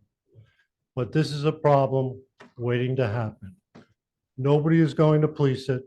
Nobody's going to check the coolers. Nobody's going to go down there when they're smoking cannabis. It's going to end up being a party boat in front of multi-million-dollar condos that contribute over $800,000 to the coffers of the town of Bristol. This is not a good proposal. And it comes down, in my opinion, to a binary decision on behalf of the town council. You either file something with CRMC that says you are against it, or if you remain neutral or support it, that means you're for it. And we respectfully request that you notify CRMC and DEM that this is not a good idea. Thank you for your time. Mr. Chairman, is this our chance to weigh in on this as a council, as individual council members? Sure. Okay. Yeah. Yeah, so just for clarity, and please make your point. Yeah. These are typically, as you saw, the one beforehand, typically these are receive and file for the council. What happens from here is that it's, in this instance, I believe it was a scheduling. They'll go in front of the Harbor Commission, and then CRMC has hearings on it. Typically, the council, and I say typically, as in Diane, remind me, or Mr. Administrator, remind me, I think we've weighed in once, and it had to do with Robin Rugg because there was direct public use. Diane, would you weigh in on that? 1 sec. Yes, and the other distinction there was that it was the town was a co-applicant with that project because of the boardwalk connecting to the Maritime Center property. So we supported it because we were a party to the application. So, and Aaron was going to make a point, but just to add to that, there is, these come in front of us all the time. Residents will ask to do a dock expansion or doesn't have a dock and want to build a dock, such and so forth. So typically these are receive and file. Aaron, please. No, Mr. Chairman, I'm sorry, but If before the council. if I may, No, you can't. I'm going to let the administrator, you will definitely be allowed to speak. Mr. Administrator, one moment, I did, the floor was Aaron's. I want to give him that opportunity. If you yield. I totally I yield. was just gonna request that Councilman Lay yield until I be able to. Floor is yours. Respond to the Please do. statements that were made. Yes, I did write a public letter to Coastal Resource Management Council back in 2023. This proposal came to administration back in 2022. Larry Goldstein came in with detailed plans of what the boat would look like, his business plan, and the main rationale behind the project. He stated at that time that the hotel is not at full capacity. And I'll remind you that that's Bristol's sole hotel. Okay, everything else is Airbnbs. He's not at full capacity. I went on today and looked, and I verify that. He's right. He said, and I'll attest to this also, many families, when they're looking for a hotel to spend the weekend, they check off the amenities they're looking for. The main one is swimming pool for their children. This is how it was relayed to us. I agree with it. I do the same thing. They look for a swimming pool. He then explained with a map of the property, there is no place to put a swimming pool. We're losing a market. We're losing a market of visitors to Bristol to go to our shops, dining our restaurants, and visit Bristol. They're going elsewhere. I want to put a very small pool in open during the day only, absolutely no alcohol being served. My concern, those are my concerns, and my statement to him was, have you notified the neighbors? I've been speaking to my neighbors, and this is Larry Goldstein, and he'll attest to it, and we're gonna be doing a marketing campaign once we get further to the CRMC hearing. They're not here tonight because they feel as if their application is with the primary jurisdiction, which is CRMC. We set up a second meeting about a year later. In the meantime, we researched it, Director of Community Development, zoning, building, the harbor master, we all looked at it. It is in full compliance with all Bristol codes, ordinances, and building. Primary jurisdiction is Rhode Island Coastal Resource Management Council. They asked if I would write a letter in support. After my compelling interest here is very much in line with the other letters of support I send for many of the other business interests in town, whether it be a manufacturer, a cancer treatment center. I'm sending letters on behalf of administration, but I would like to read the letter if you'd allow me to. Please. Yeah. Okay, this was dated June 6, 2023. Dear Sir and Madam, this is to the Rhode Island Resource Management Council. Forgive me I may lose my voice. I serve as the town administrator for Bristol, Rhode Island. I write in support of TSL LLC's application for assent to dock their proposed boat that will provide an important pool amenity at the Bristol Harbor Inn, 251, 267 Thames Street in Bristol. This proposed use serves a compelling public purpose that will benefit our public as a whole. The proposed pool is a water-dependent use that offers substantial public economic gain to the state of Rhode Island. There is no viable alternative location to construct a pool at the inn. In the waterfront at this location is otherwise inaccessible for swimming, giving the marina use. This newfound capacity to swim in our summer heat is exactly the type of amenity that families we seek to attract to Bristol value when on vacation.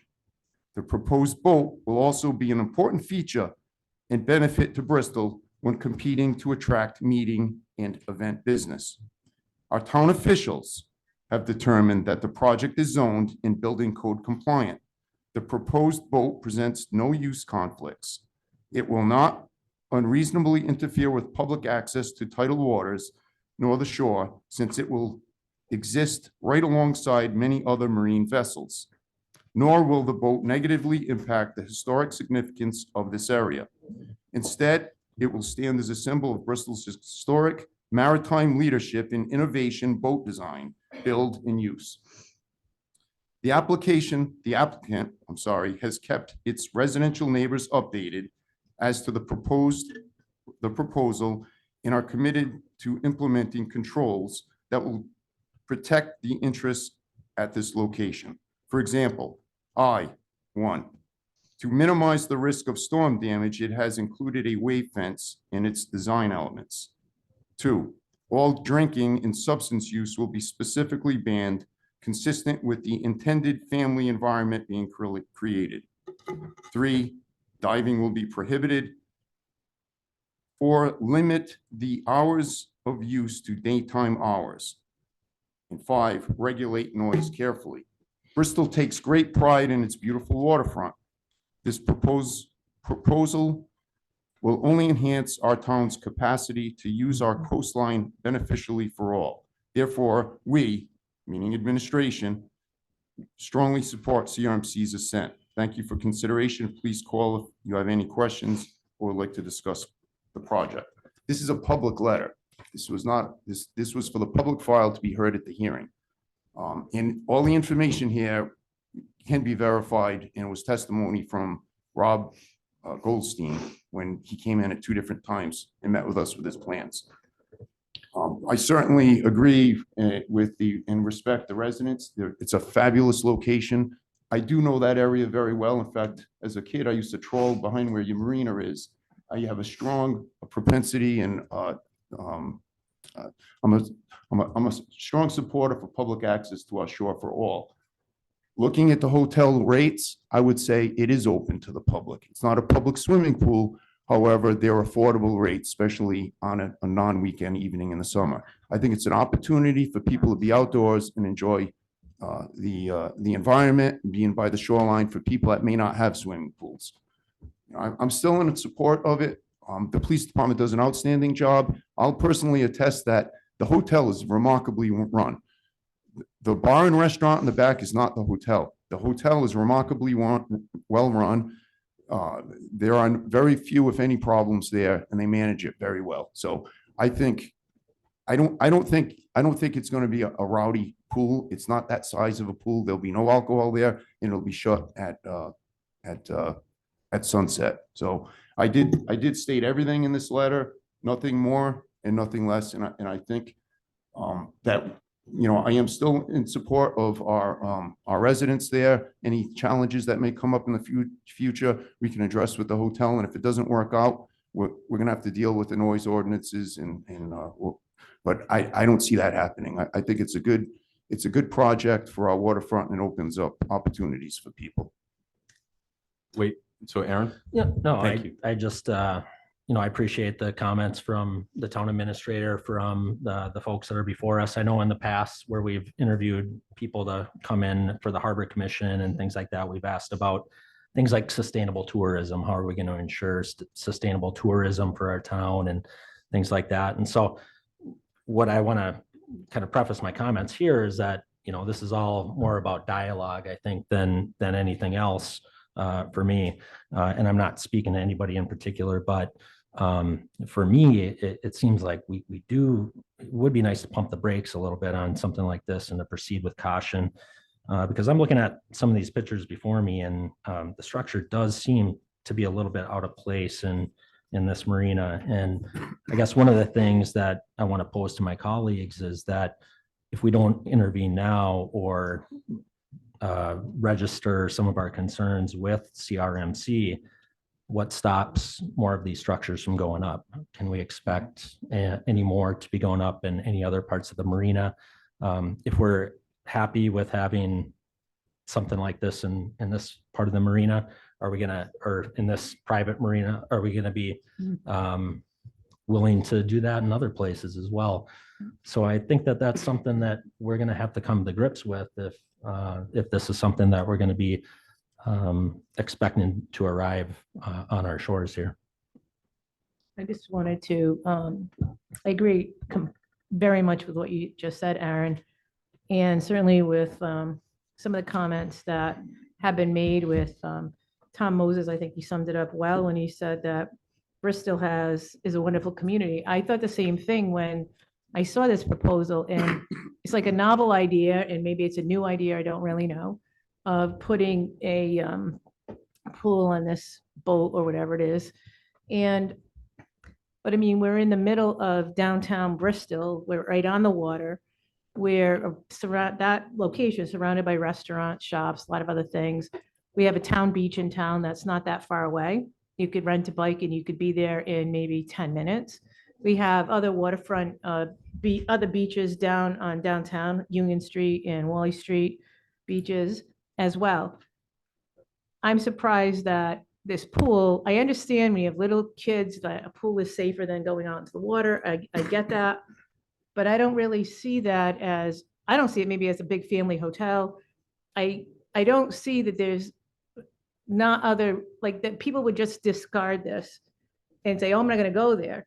When to me, it's a marketing issue on the hotel's part to promote what it is that they, what the amenities they have surrounding them. And there's a lot of them, the bike path, the beaches, as I said.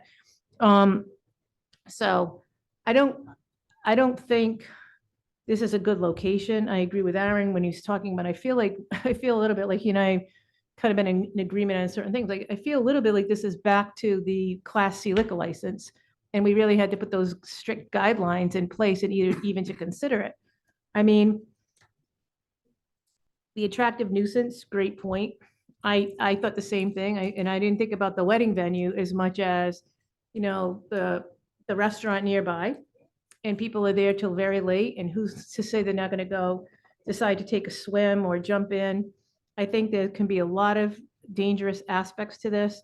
I don't think it's needed. I really don't. I mean, it's not my business. And if it was my business, if I was the business owner, I would be promoting anything that I could do to increase capacity. But I think there's other marketing tools. And we said it's affordable. I was just trying quickly to look up the prices of it. You can't get to it that quickly, but I don't think that in the summer that hotel is inexpensive, and I don't know any waterfront hotel anywhere in New England that's inexpensive.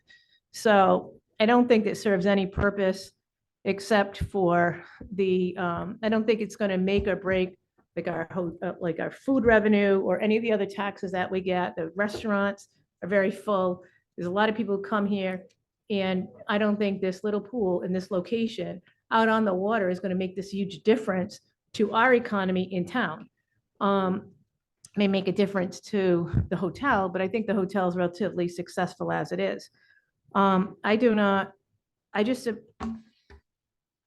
very concerned about it. And I think that if we are going to comment, we get these all the time. As the chairman said, we get these all the time. Mostly they're about docks. And, very rarely do we weigh in, but the option is always there if our harbor master were to come and say, this is a really bad idea, but usually he just say like, hey, I checked it out, that dock is not going to be a problem. But I do think this is going to be a problem, and it's just something we don't need in the middle of downtown. And believe me, I've lived in downtown my entire life, and I've seen all kinds of crazy things happen down here. And I just don't think we need to ask for trouble. That's my personal opinion of it. And I do think we should probably weigh in with at least like caution CRMC on moving this forward. That's my personal opinion. Council. I just have a question for the solicitor, Mike. In regards to just clarification, this is not a CRMC hearing. This is not our jurisdiction, correct? And we're talking about a boat, right? So I'm just stickler for process that we don't normally weigh in on these types of things. I'm just trying to understand the process here. Sure. Clearly, and I think everyone will agree that this is not the hearing where this decision is going to be made as to whether or not to approve this pool. That is clearly within the jurisdiction of CRMC. You're a waterfront community. You get these notices frequently. They come before you, and you receive and file. Having said all that, because it's in your town as a waterfront community, the law says that you have an opportunity to weigh in one way or another if you so desire. So that's why we're here this evening, because you as a council have that opportunity. Tony? Okay. So even if we were to weigh in, how much bearing will it have on the decision of CRMC? I could not tell you it. Obviously, not only you, but all these residents have the opportunity to weigh in, go to that hearing, just like any public hearing that you would have for a liquor license or whatever. Then the body that has the jurisdiction to decide the issue weighs all the pros and cons. They generally get input from their staff also, just like you receive input from your staff on issues that come before you. They listen to the public and then they come to a decision.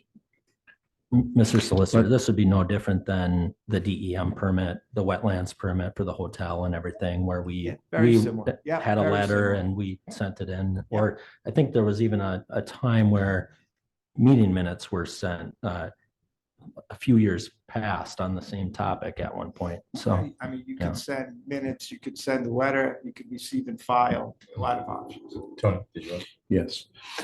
Let's just hypothetically think that if the CRMC approves this in a year's time, would this could we raise this if it becomes a concern? No.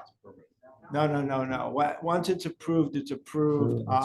If it'd have to somehow get back to CRMC for a revocation hearing if it turns out that it's, say, an obstruction to other maritime uses, et cetera. You would be able to enforce your I ordinances. need one person speaking, please. Your Thank you. ordinances such as a noise ordinance, or if your public safety officials are called down there on a regular basis, you could deal with that through the hotel. I mean, that's how you'd have to deal with it. But no, this would not come back again for you to reevaluate in 6 months or a year. And not that it's for you to even make that decision. It's CRMC, not the town council. Anyone else? No? So for myself, I've heard all of this. I've heard some of the, well, not some of it, all of it, right? You mentioned some not having public economic development. We heard the administrator disagree with that point. I happen to disagree with, I agree with the administrator in regards to the economic point, because when our businesses do well, the town does well. We make decisions all the time that benefit a business directly. In fact, that Mary brought it up with the Class C, that benefits that business, which then benefits the town. So those in extra bed fees go to the town, right? So we get a piece. We don't get all of it. We get a piece of it. I think that I believe in the process. I believe that there is a CRMC. There's a Harbor Commission meeting. I believe that it should move forward, but I also believe that all of this discussion should go with it. So you've shared some concerns. I think we can put those in the record. But I'm going to give you an example. This council doesn't talk about curb cuts anymore, but we used to. And that curb cut, what I speak of is that when you cut the curb, so you can put a driveway in, such and so forth. And the dialogue would go for an hour and a half talking about, was it a noble tree? Yes, I'm talking about Halsey here in a moment. So we would talk about noble trees. Is it appropriate to cut this tree down? Is it old enough? Is this sidewalk? There's so much information that goes with this. This is not a handoff to somebody else to deal with the hard problem. We have no problem dealing with the hard problem. This in particular, its next step should go to CMRC, but I believe this dialogue should go with it. For myself, I am not an advocate for this, but I am an advocate for the business. That doesn't mean I'm not an advocate for the residents. I understand where the concern might be. My experience with this business and the surrounding businesses, they've been amenable to issues. When there's a problem, they'll address them. The town has some great ordinance. In fact, the administrator and I sat on the noise ordinance committee before you were the administrator and before I was on the council, talking about how we deal with those things. A lot of the dialogue had to do with Linden Place, a great organization, a huge part of the town, right? But wow, were the neighbors unhappy about what was going on? And we address those things in that. My point is this, is there's a great system in place. There's a great process in place. If we include these words with what was discussed, including the support that's been expressed and the concerns that were expressed, I think that's a great next step with this. I'm not willing personally to vote, and yes, you can have a moment. I am not personally willing to vote against this because I want all of the dialogue. I want to understand, you said it was a permanent. It's not permanent. By definition, it's a boat. It's registered and it has a motor. That doesn't make it permanent. And I got your point. It's not lost on me. But those kind of words are what I'm talking about. When you will have a moment. When we call it permanent, that's suggesting it is there forever. And that's not the case. There's a lot of things like that that need more dialogue. Please make your point. So there's 2 points that I'd like to make. Obviously, the proponent of this boat, pool, whatever you want to call it, okay, talked to the administrator, told the administrator that they had spoken to the neighbors. Now, these are the abutting neighbors, right? They have 80 condominium units, 81, excuse me, abutting. They were spoken to 3 weeks ago. This letter is a year old. So what was told to the administrator isn't the truth. These letters to CRMC were submitted a year ago. That's the only voice that CRMC has from Bristol. The letter from the administrator and the letter from the harbor master. Now, I would respectfully suggest to the council that you need to weigh in here, because if I'm the permitting authority at CRMC, I read the letter from the administrator, I read the affidavit from the harbor master, and I said, well, I guess Bristol thinks this is great. They think it's wonderful. I don't know how you can let that stand without commenting in some form. That's what you're doing by not doing anything. And one other thing I'd like to say, Go ahead. this is a public meeting. TSL Limited, whatever they are, LLC, knew about this meeting. I've looked around. I can't see anybody represents them. You asked for them to come forward? So Not a sound. I'll Why take, aren't they here? I'm going to take objection to that. If you heard earlier in this meeting, we had an applicant who was changing from a limited BV license to a full license. And they notified you that they could not Sir, be here. I let you speak. Please give me a moment. Thank you. They were not here. We didn't hold any prejudice on that. So please, cheapers, let me just get to the end. My point You're to not you letting me is- get to the end. Thank No, you. No, my it, point to you is that- no, just I'm gonna, let me get so this here's, out. no, you're not gonna get it out. So here's here's my point, is that we're not, I don't hold prejudice on that. I don't believe the council holds prejudice on that. I also believe doing nothing doesn't mean that we are supporting or not supporting it. I believe there's a great process here. Now, I also believe, as I said it, that all of this dialogue should be included to DEM, CRMC, excuse me, so they can see this dialogue and hear your concerns. I think they should be included. I 100% agree. But I also think that if you are this concerned, and you are, go to the Harbor Commission meeting, go to those meetings and express your concern. Get the answers that you need on it. We actually don't weigh in on this part of it. I don't think we should, to be honest. That's my personal opinion. My colleagues certainly have their own opinion. Mr. Chairman, I'll go ahead and make a motion to receive and file. This is not our jurisdiction. This is a vote. We should be following the process personally. With the dialogue, I think we should include the dialogue of tonight, but I think we should follow the process. Is there a second for discussion? I'll second. For Discussion, discussion? yes. Discussion? I don't think that we should just receive and file it, because we're leaving this potential, as was used, the term nuisance. We don't know what this is going to look like. We don't know if it's going to obstruct views. We don't know the safety concerns. We don't know, are they going to have there's so many unanswered questions. Are they going to have lifeguards there? Like, yes, 4 feet, but that's pretty dangerous for a little kid.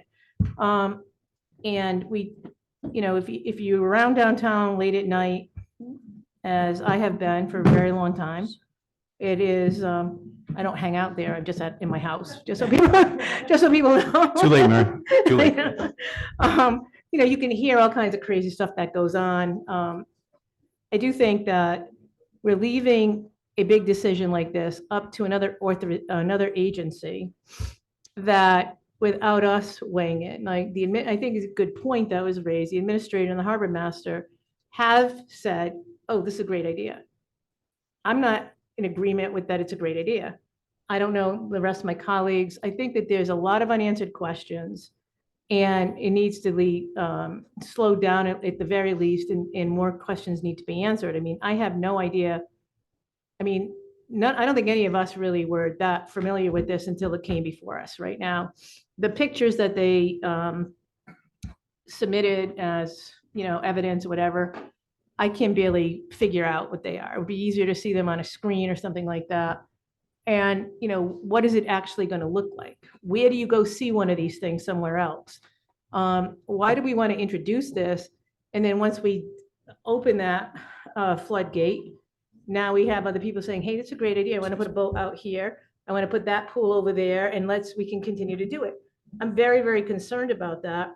And I'm concerned about that in a lot of areas. And, the precedents that we set is always kind of to be super, super careful, because while the current owner of the hotel or golf course, whatever, may agree to a lot of things, doesn't mean that the next owner is going to abide by them. And I know some of it can be written in from here, but I think we need to Do you have. want to continue this? No, I to think we get those should. answers, I think or we should probably what do we- either let me just stop for 1 second. Like, could you just tell me when the hearing is? Well, we It's don't June know when the 15th. It's hearing June is. 15th. It's June We 15th. know It's that we listed on have the to- public document. Hmm? The That's when comments the are due by comments are June due? 15th. Yeah. Okay. Oh, June 15th. Okay, sorry. June 15th is when we have to file our objection. Yeah. The hearing itself has not been scheduled. I mean, and when's our next meeting? The 5th? No. June 26th. Oh, June 26th. So we have to we do it can't today. Okay. continue. That's We why can't. that's why why we the have to do it timeframe today. worked this way. Right. I mean, I think we should express I would say objections, but maybe concerns. Stop and think about this, that you're gonna have this pool sitting out there. And anybody might decide to do whatever they want to do. And I just think it's dangerous. It's asking for trouble and we're not gonna be, and once we get it, if it's up to CRMC, yes, I guess it's like, as Mike said, a liquor license, they can be taken to a hearing at CRMC. But we don't have a whole lot of say once it's here. And I think that is a dangerous place to put our residents in our community, myself. We're kind of stuck in a hard place right here. I mean, June 15th is coming up pretty quickly. It's really difficult to workshop something like that right here in this meeting. Maybe the way I see it, or I would feel pretty good about just in my individual capacity weighing in and expressing Going my to the hearing. concerns as an individual resident of Bristol. And I imagine that anybody here on that table at this dais can do that as well. Sure, absolutely. So And this motion includes that dialogue. But I do It's think- dialogue, so Well, how do you we can- submitting the we have a- dialogue? You know, submit the minutes where there's a lot of discussion and clearly that we're not in agreement on it. Is that the point of submitting the Yes, minutes? I think that's exactly the point of I it, mean, to include all of this dialogue. Yeah. and what covers that? Like, what is the cover letter say?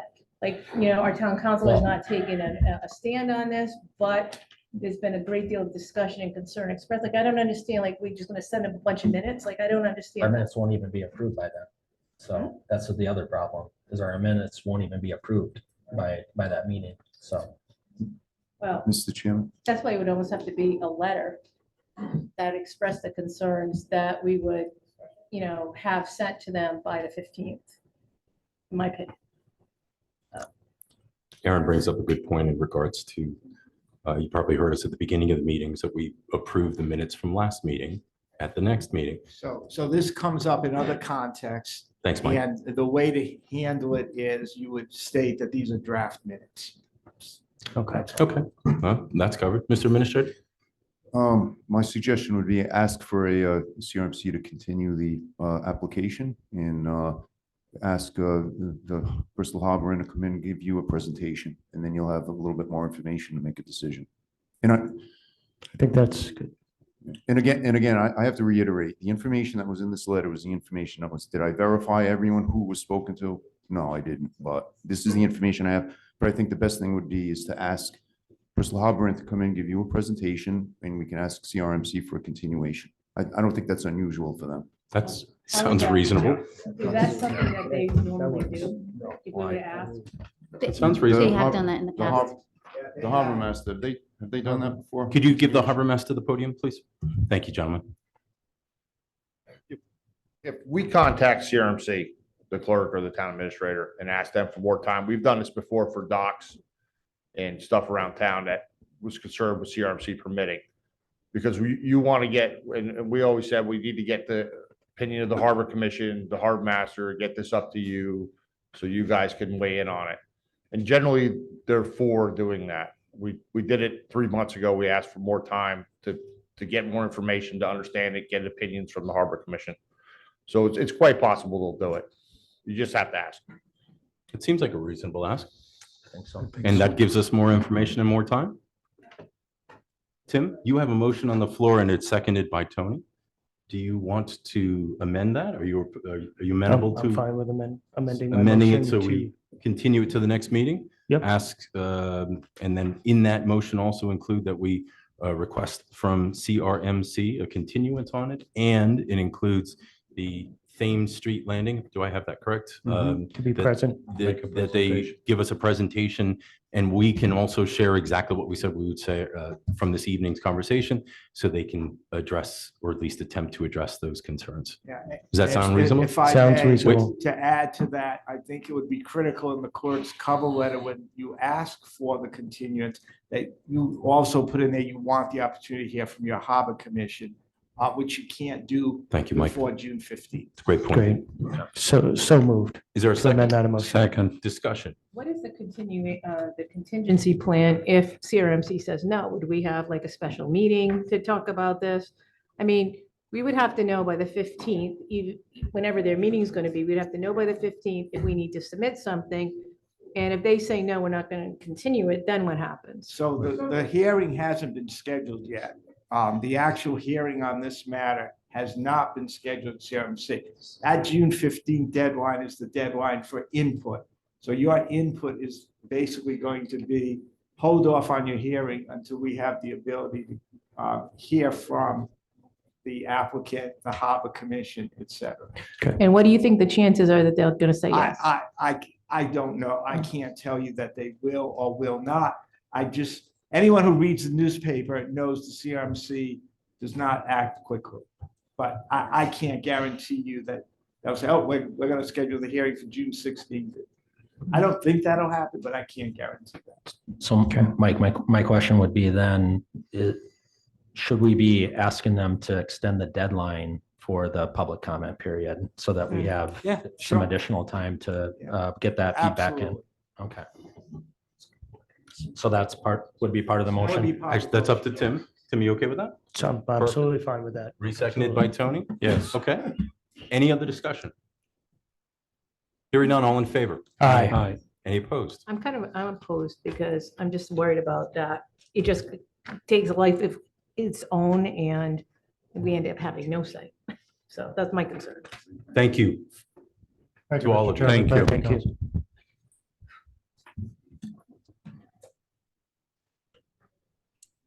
Mr. Chairman and members of the council, the next item on the agenda is I-5. This is Councilman Sweeney in regards to black earth composting.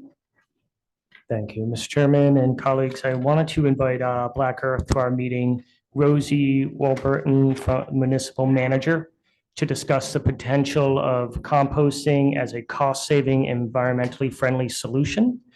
I want to emphasize the importance of composting as a way to reduce Tim, our just one second. increasing tipping fees. Just one second. Yep. Hey, everyone, we're on the next item, so I ask for quiet, please. Ladies and gentlemen, quiet, please. Thank you. Tim, go ahead. Thank you, Mr. Chairman. I appreciate that. I wanted to just emphasize the importance of composting in the way to reduce our ever increasing tipping fees, save on tax dollars, and help the environment. So Rosie, welcome. I was wondering if you could just fill us in on Black Earth, what you guys do, and how you can help save us some tax dollars and as well as be environmentally friendly. Welcome. Hi, guys. How's everyone doing? Shifting the focus a little bit here. For those unfamiliar, we are Black Earth Compost. I am the municipal account manager over at Black Earth Compost. We are a hauler and processor of organics waste. We started out of the North Shore in Massachusetts, and we are now collecting from over 130 towns throughout Eastern Massachusetts and Rhode Island. We are currently serving 71 households in Bristol. This is a private pay program, so residents are paying in directly to Black Earth.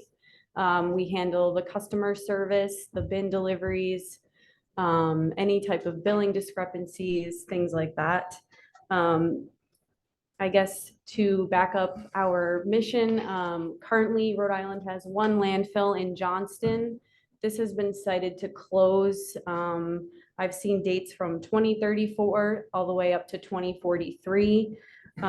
We are losing capacity. We are in a waste crisis. Organics make up a third, if not more, of our municipal waste. This is low-hanging fruit. You know, we don't have the answers to this, but this is, you know, one step that we can take to, you know, start diverting, because we have to start doing something. You know, Rhode Island, the per ton fee at the landfill is currently at $58.50. I can tell you that's not going to stay that low. You know, as we continue to lose capacity, that rate is going to double and triple. Massachusetts is already in the state of losing capacity. They are paying upwards of 120 per ton.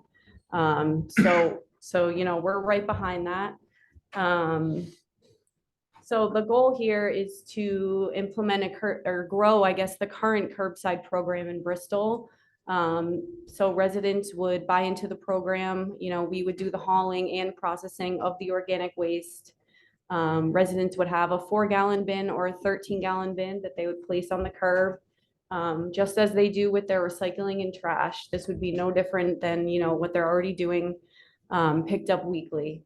I think it's important to get residents in the habit of doing this. Composting is going to be something that, in Massachusetts, it's already in an they have several organic bans in place. We are going to be following that as we get further along. Yeah. Lucy, could you take us through some of the residents that are currently using the service? And so they're putting a lot of food scraps, recyclable tableware, other like coffee grounds. What about bones and things like that? Can you talk Yeah, about some of the so- things that can be accepted? Yeah, so we take any BPI compostable plasticware. This is usually serviceware you see at, town events. We take bones, meat, dairy. These are things typically you won't be able to put in a backyard composting pile. And food scraps, so your banana peels, things like this that are just being thrown into the trash and then trucked out to Johnston and sitting in the landfill and emitting methane. So we are putting those nutrients back into our soils. I know you guys had talked about, troubles with rainwater runoff. Compost is a very permeable amendment to soil that will help with water retention in your soils around town.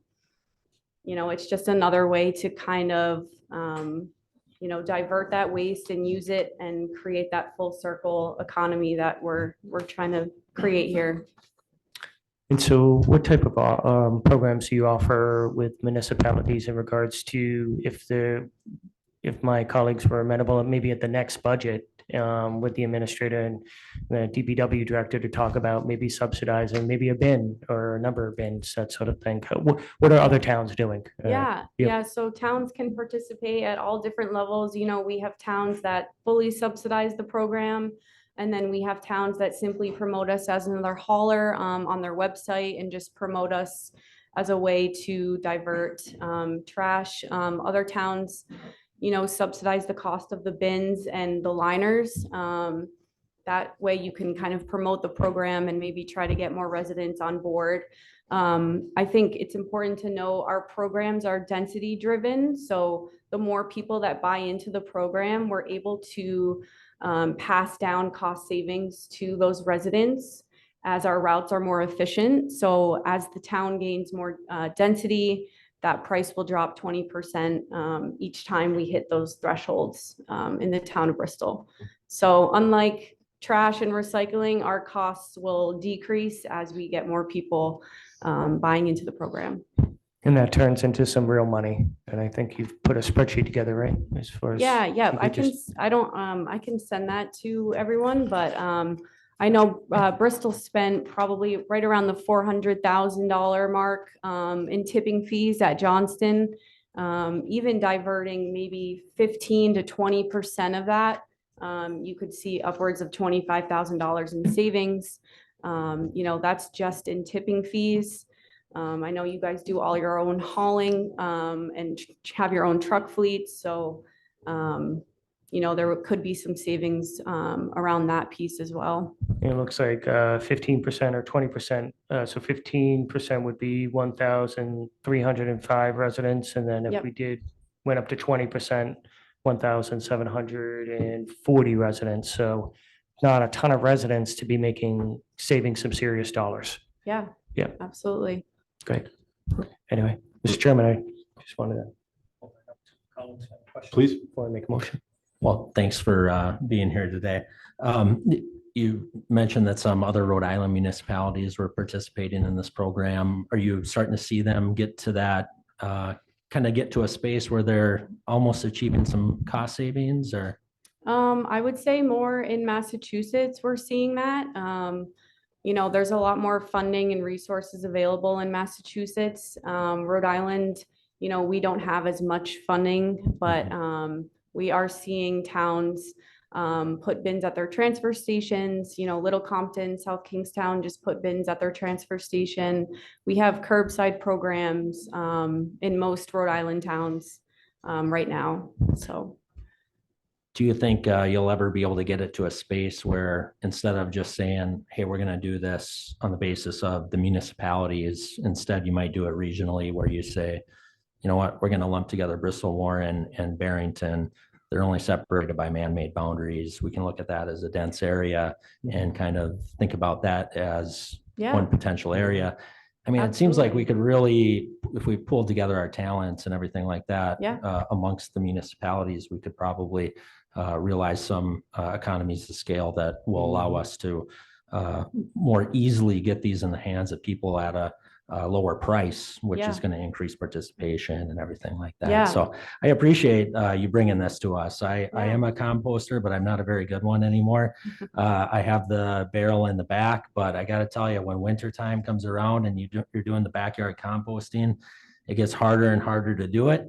But I will say, if there's something that I can bring out to my curb at some point, that makes it so much easier to do it. And I've seen it all over the country, them using this program, and people don't have to pay for it. And so if we can get this at some point to the point where we don't have to pay for it anymore, that we're actually realizing savings from our tipping fees, and that it's worth it for us to actually budget for this and no longer have to require residents to pay for it.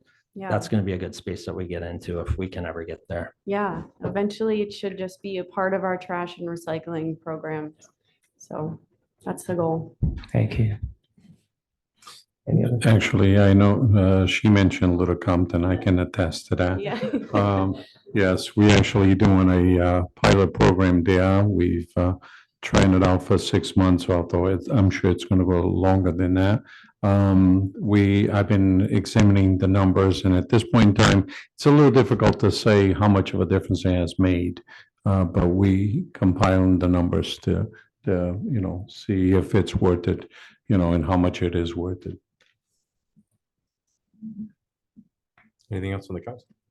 Just very brief, and actually how we cover that, and I know the administrator may, we're talking about wait for budget time. I know you mentioned that, and that's exactly it. If the town is to undertake that, you have to figure out, can you be offset from the tipping fees, are you really saving enough that you can take those funds and then cover the cost for compost? So just a little side note on this is that the town, thank you first for sharing the information. Thank you, Tim, for putting it in front of the council. The town does not have any connection to your company. There are multiple companies out there. So the public should know that this was for information purposes only, and it does not advocate for using just your company. No, if they want to, I think it's great.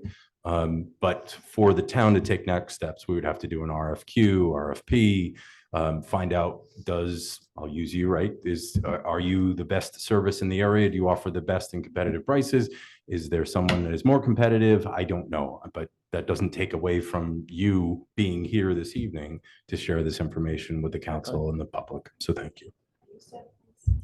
So on that very note, I just wanted to introduce myself briefly. I'm Isaac Berg with the Rhode Island Food Policy Council. And so an important part of what we do, we focus on the entire food system, but an important part of that is helping municipalities get to a place where they can think about implementing solutions, including a great company potentially like Black Earth. But I'm not here to sell you on Black Earth.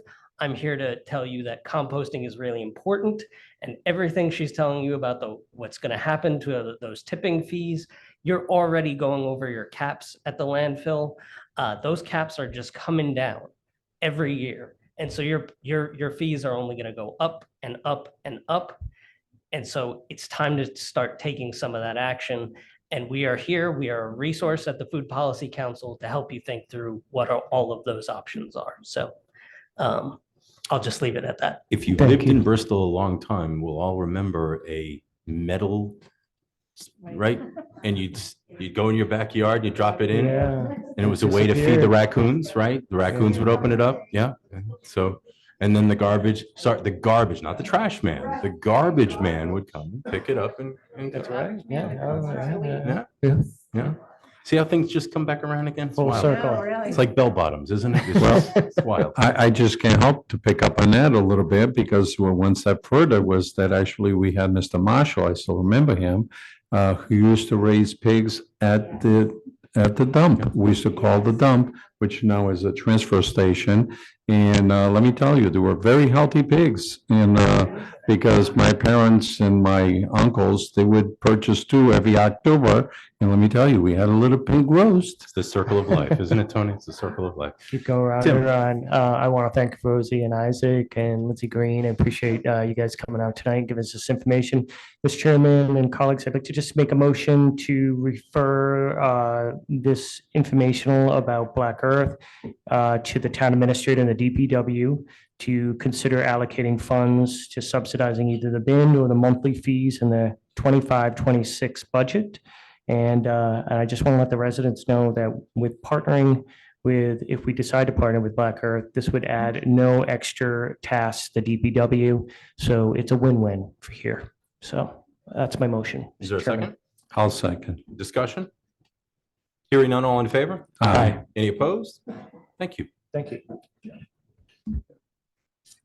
Mr. Chairman and members of the council, the next item on the agenda is I6. This is a draft resolution certifying financial authorization. And this Okay. is to, this is to allow the treasurer and the town administrator to act on behalf of the town at certain financial establishments. Mr. Administrator or Carl, did you want to weigh in on this? Yes, so certain banks that the town has currently, they require the resolution in order to transfer over from the previous finance director's credentials over to somebody at the town. So in order to do that, we would. need That's to what go this through the is. process. Okay. I move that we approve it. Second. Motion made by Tony, seconded by Tim to approve as stated. Any discussion? Yes, I'm experiencing that right now, so I know exactly what's being discussed. Yes. Any other discussion? Hearing none, all in favor? Aye. Any opposed? Thank you. Mr. Chairman, the next item is the Citizens Public Forum, and I believe I gave you the You did. sign-up sheet. You did. Father, were you speaking? Before you, please come up to the podium. Mike, would you share with the public how this works and what and what does not happen? During public comment, the matter is not on your agenda, so you all kindly listen. And if there's a request for further action or something for you to do, it would have to be added to the next council agenda for discussion. Okay. Father, if you could state your name and address for the record, please. Yes, I'm Father Jonathan DeFelice. I grew up on and in the house that my parents bought when I was born at 75 Constitution Street here in downtown Bristol. Last year, just a month short of today, I sent an email to a whole group of people. Some of you were included, people outside this group were included, to object to the colors of the parade stripe for the 4th of July. I was very pleased tonight to hear that this council was willing to weigh in on Christmas lights, because next to Christmas, perhaps the 4th of July is the biggest day in Bristol. So last year, what I said in a very brief message was that rather than the colors of the flag, that what that stripe painted in fuzzy lines was maroon and robin's egg blue. There is no mystery in the color of the American flag, unlike part of my business where we talk about mystery. In fact, you can do a very quick Google search, but if you want to really get technical, you can go to the Department of State and find in their guidelines for colors for the American flag, what exactly the colors are. So there is, my request is simple. I realize that you're not going to get out and paint the stripe. I realize it's the Rhode Island Department of Transportation that does that. But I want someone to please speak with the department and tell them what the colors should be. I'd be happy to do that if you delegated it to me. And I think with that, I have made my case. Thank you. Does anybody have any questions for me? We can't. Oh, Sorry. okay. Thank you. Thank you. No. I asked the solicitor to share that in the beginning, so when we sit here quietly, we don't do anything, it doesn't come across as rude. We just can't, that's all. Madam Clerk. Mr. Chairman and members of the council, the next item on the agenda is the bills and expenditures, and we have J1. This is bid 1044, the townwide HVAC repair and maintenance. We had the bid opening today at noon. We received 4 bids for the HVAC system. The first bid was from Pride HVAC Services. That was in the amount of $9,500. The second one was from Sunshine Fuel and Energy Services, and that was in the amount of $5,560. We have one received from Automatic Temperature Controls in the amount of $38,671.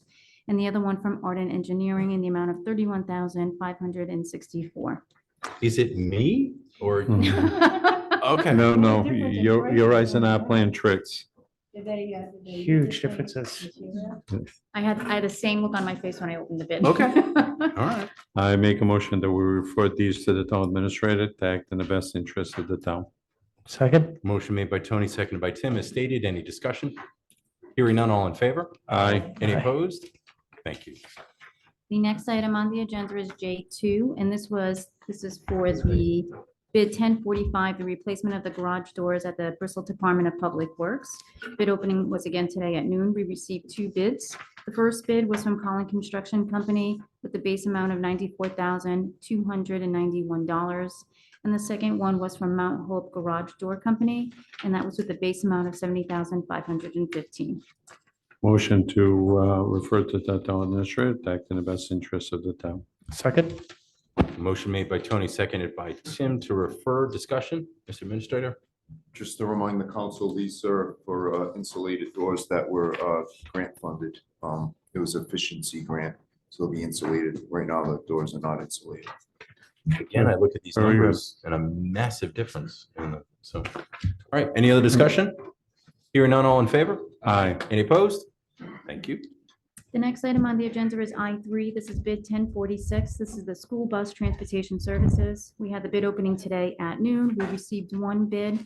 The bid was from First Student Inc., and that was in the amount of $256 per day. And trips B1 through B6 was $480 per day, per trip, sorry. Make a motion to refer to the town administrator and the director of recreation. To act in the best interest of the town. Motion made by Tony, seconded by Tim, as stated. Any discussion? Hearing none, all in favor? Aye. Everybody in favor? Yes. Beautiful. Any I'm opposed? sorry. Thank you. Hang in there. I know, stay with us. The next item on the agenda is J4. This is bid 1047. This is Wally School Fire Suppression Systems. We had the bid opening today at noon. We received one bid for that, and from Westway Construction in the amount of $497,862. Wow, that price is. Well, make a motion to refer to the town administrator to act in the best interest of the town. However, there's only a solo bid, so the administrator can work Okay. his magic. Is there a second? Second. Discussion? Hearing none, all in favor? Aye. Any opposed? Thank you. The next item on the agenda is J5, and this was for bid 1048, the Charter Bus Transportation Services. Bid opening was today at noon. We received no bids. This says Wally School Fire Suppression bid. Yeah, I think that's. Oh, that's the wrong heading, So but no bid, it though? was no bids. No bids. So what was it again? It was. The It's a charter charter bus Bus transportation. transportation services. It's no bid. For No the bids. Parks and Recs? There were no bids. What do we, For the Oh, charter check. bus transportation service, bid 1048, there were no bids. no bids? So is that a Receive and file. receive and file, Mike? You know, you should refer it because they can go back out to bid. All right. You could also contact, they can go on the open market and just, You advertise it? or- and they'll have to come back to you. So we can say refer lack of bid to the administrator to act in the best interest of the town. There it is. All right, is that a motion? Yes. Second. Motion made by Tony, seconded by Tim, as stated. Any discussion? Hearing none, all in favor? Aye. Any opposed? Thank you. And the motion now would be to convene into executive session pursuant to Rhode Island General Laws 42, 46, 5A1 under job performance. Consent? I think we're gonna. Yeah, we have two consent items. It's all right. Yes, sir. Yes. FF1 was where we were going, right? Yes, FF1 and GG4. All right, we'll start, well, Madam Clerk. FF1 is way in my packet. Hang on one second. Resolution to the General Town of Ex- Assembly. Yeah, Town of Exeter Resolution Number 2024-08 in opposition to the House Bill 2024 H7763 and Senate Bill 2024 S2679 relating to public records access to Public Records Act. Mr. No, I read the Chairman. wrong one. Yes. No, F- that's correct. No, but you're looking for F1, right? Not FF4. It's GG4 and FF1. Yes. So that was, I'm sorry, 2024-5, and this is to the Honorable General Assembly in opposition to H7983. My apologies. Yep, thank you. Mr. Chairman, as always, I get very impressed by some of the things that it's passed at the State House. My understanding is that it already had passed the House. I mean, passed the House, yes, but not the Senate. And this, it just puzzles me that they even think that this is acceptable to create an office of the State Building Commissioner that would oversee, all of the inspections at each one of the municipalities. Actually, I'll read it through a little bit here. This act confers upon the State Building Commissioner the duty to enforce all laws of this state, including but not limited to conducting and supervising building code inspections of all residential and commercial buildings regulated by the code within the state in standardized building code interpretation. And I know it does say here somewhere that actually would take over of the responsibilities of the town. I just imagine somebody come and tell us what we can and cannot do in the historical district, what we can and cannot do in certain areas throughout town. The character of the town just would be abolished, because you can just dictate to the town, the premise by which you can build, do certain things, what's acceptable, not acceptable. I just cannot, it puzzles me that the folks at the State House who serve in councils still think this is acceptable. Please, tell me different, because I am just puzzled by this whole thing. And you're saying it has not passed the Senate, correct? Uh, It's passed the House, but not the Senate side. That's which correct. They usually have two bills. That is Okay. correct. So you So it's not a. it's Not yet, no, official, no, hasn't no. gone to the Are you government. asking that we? I asked the, go ahead. Are you asking that we do a resolution similar to In- what Exeter has done? Is that it? Exactly, in opposition to this, yes. It's on the agenda, Mike. Could we do that? Absolutely. All right. So is that your motion, Tony? Yes, it is. All right. Is there a second? I'll second it. Discussion? So what, is it to just adopt what Exeter has in front of us? Pretty much, yes. Oh. If we repeat what's here, it's very acceptable, and it sort of To be- reflects. To be honest with you, I really don't know much about it, Tony, so I'm just gonna oppose it. I really didn't study this issue. I could have taken a little while to, research it or something like that, but I just don't know much about it, so. Well, I would not want to see the state taking over our building and zoning officials, and begin to tell us what we should and should not build in town. Like I said, I don't know if this is Okay. like something where it's like, you look at all the right, bill? we're trying to prevent Did you look a at the bill station itself? nightclub or something like that. Like, I have no idea Right. what's before us, so. Council? Tony, I know I was talking to the president, John Hanley from Warren, on this exact issue he had brought up, and he was also quite concerned about what was happening at the state level as well. So I know it's also a concern through other towns as well. They are just out of control in some ways with the land use stuff and with the wanting to like supersede the cities and towns ability on a lot of things. It's pretty serious, some of this stuff, and the thing about it is, I don't know what the turnout will be in June, who's gonna declare for what. But I'll tell you what, there's some serious things that the residents need to be made aware of, or that have been voted in. So what, is there a motion on the floor? There's a motion and a second. We're just discussion at this point in time. And the motion is to adopt a resolution identical to this. Any other discussion? So 2 cents. No, I don't want the state. I don't want an office of the state building commissioner. I don't want the state controlling local. The state, Mary, you just said it very well. The reach, the overreach is just disgusting right now. And it's said under the auspices of good, but the effects, I mean, we were just talking this evening about where a business is right next to a condominium and the effects of potential effects of a pool. And we're talking about the state you cannot macro the micro. You cannot have a massive hand and control the nuances of each community. Our community is so nuanced that we have different zoning from one street. We have different zoning on the same street. And to have something, this is a great example of overreach. So I would absolutely support opposition. I would support this resolution. Any other discussion? Hearing none, all in favor? Aye. All opposed? Mr. Chairman, the next item is the GG4, and this is a public service announcement from Roger Dubois. And this is the chair of the Bristol 4th of July Orange Crate Derby Subcommittee, and this is in regards to a date change for the annual Orange Crate Derby.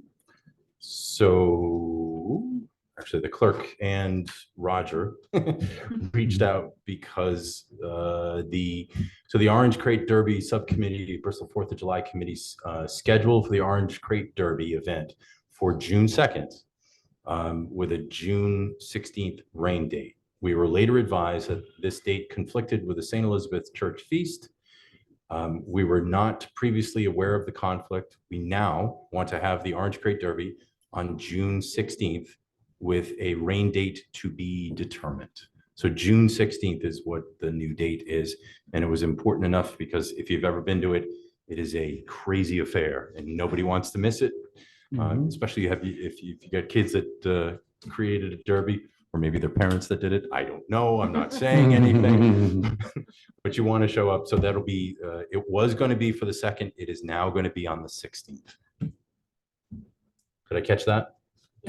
Outside. Can I have a receive and file? So moved. Second. All in favor? Aye. Any opposed? Thank you. Mike, I think we've been here before. Sorry, I jumped the gun. I'm going to convene into executive session pursuant to Rhode Island General Laws 4246(5)(a)(1) job performance. So moved. Second. Any discussion? All in favor? Aye. Any opposed?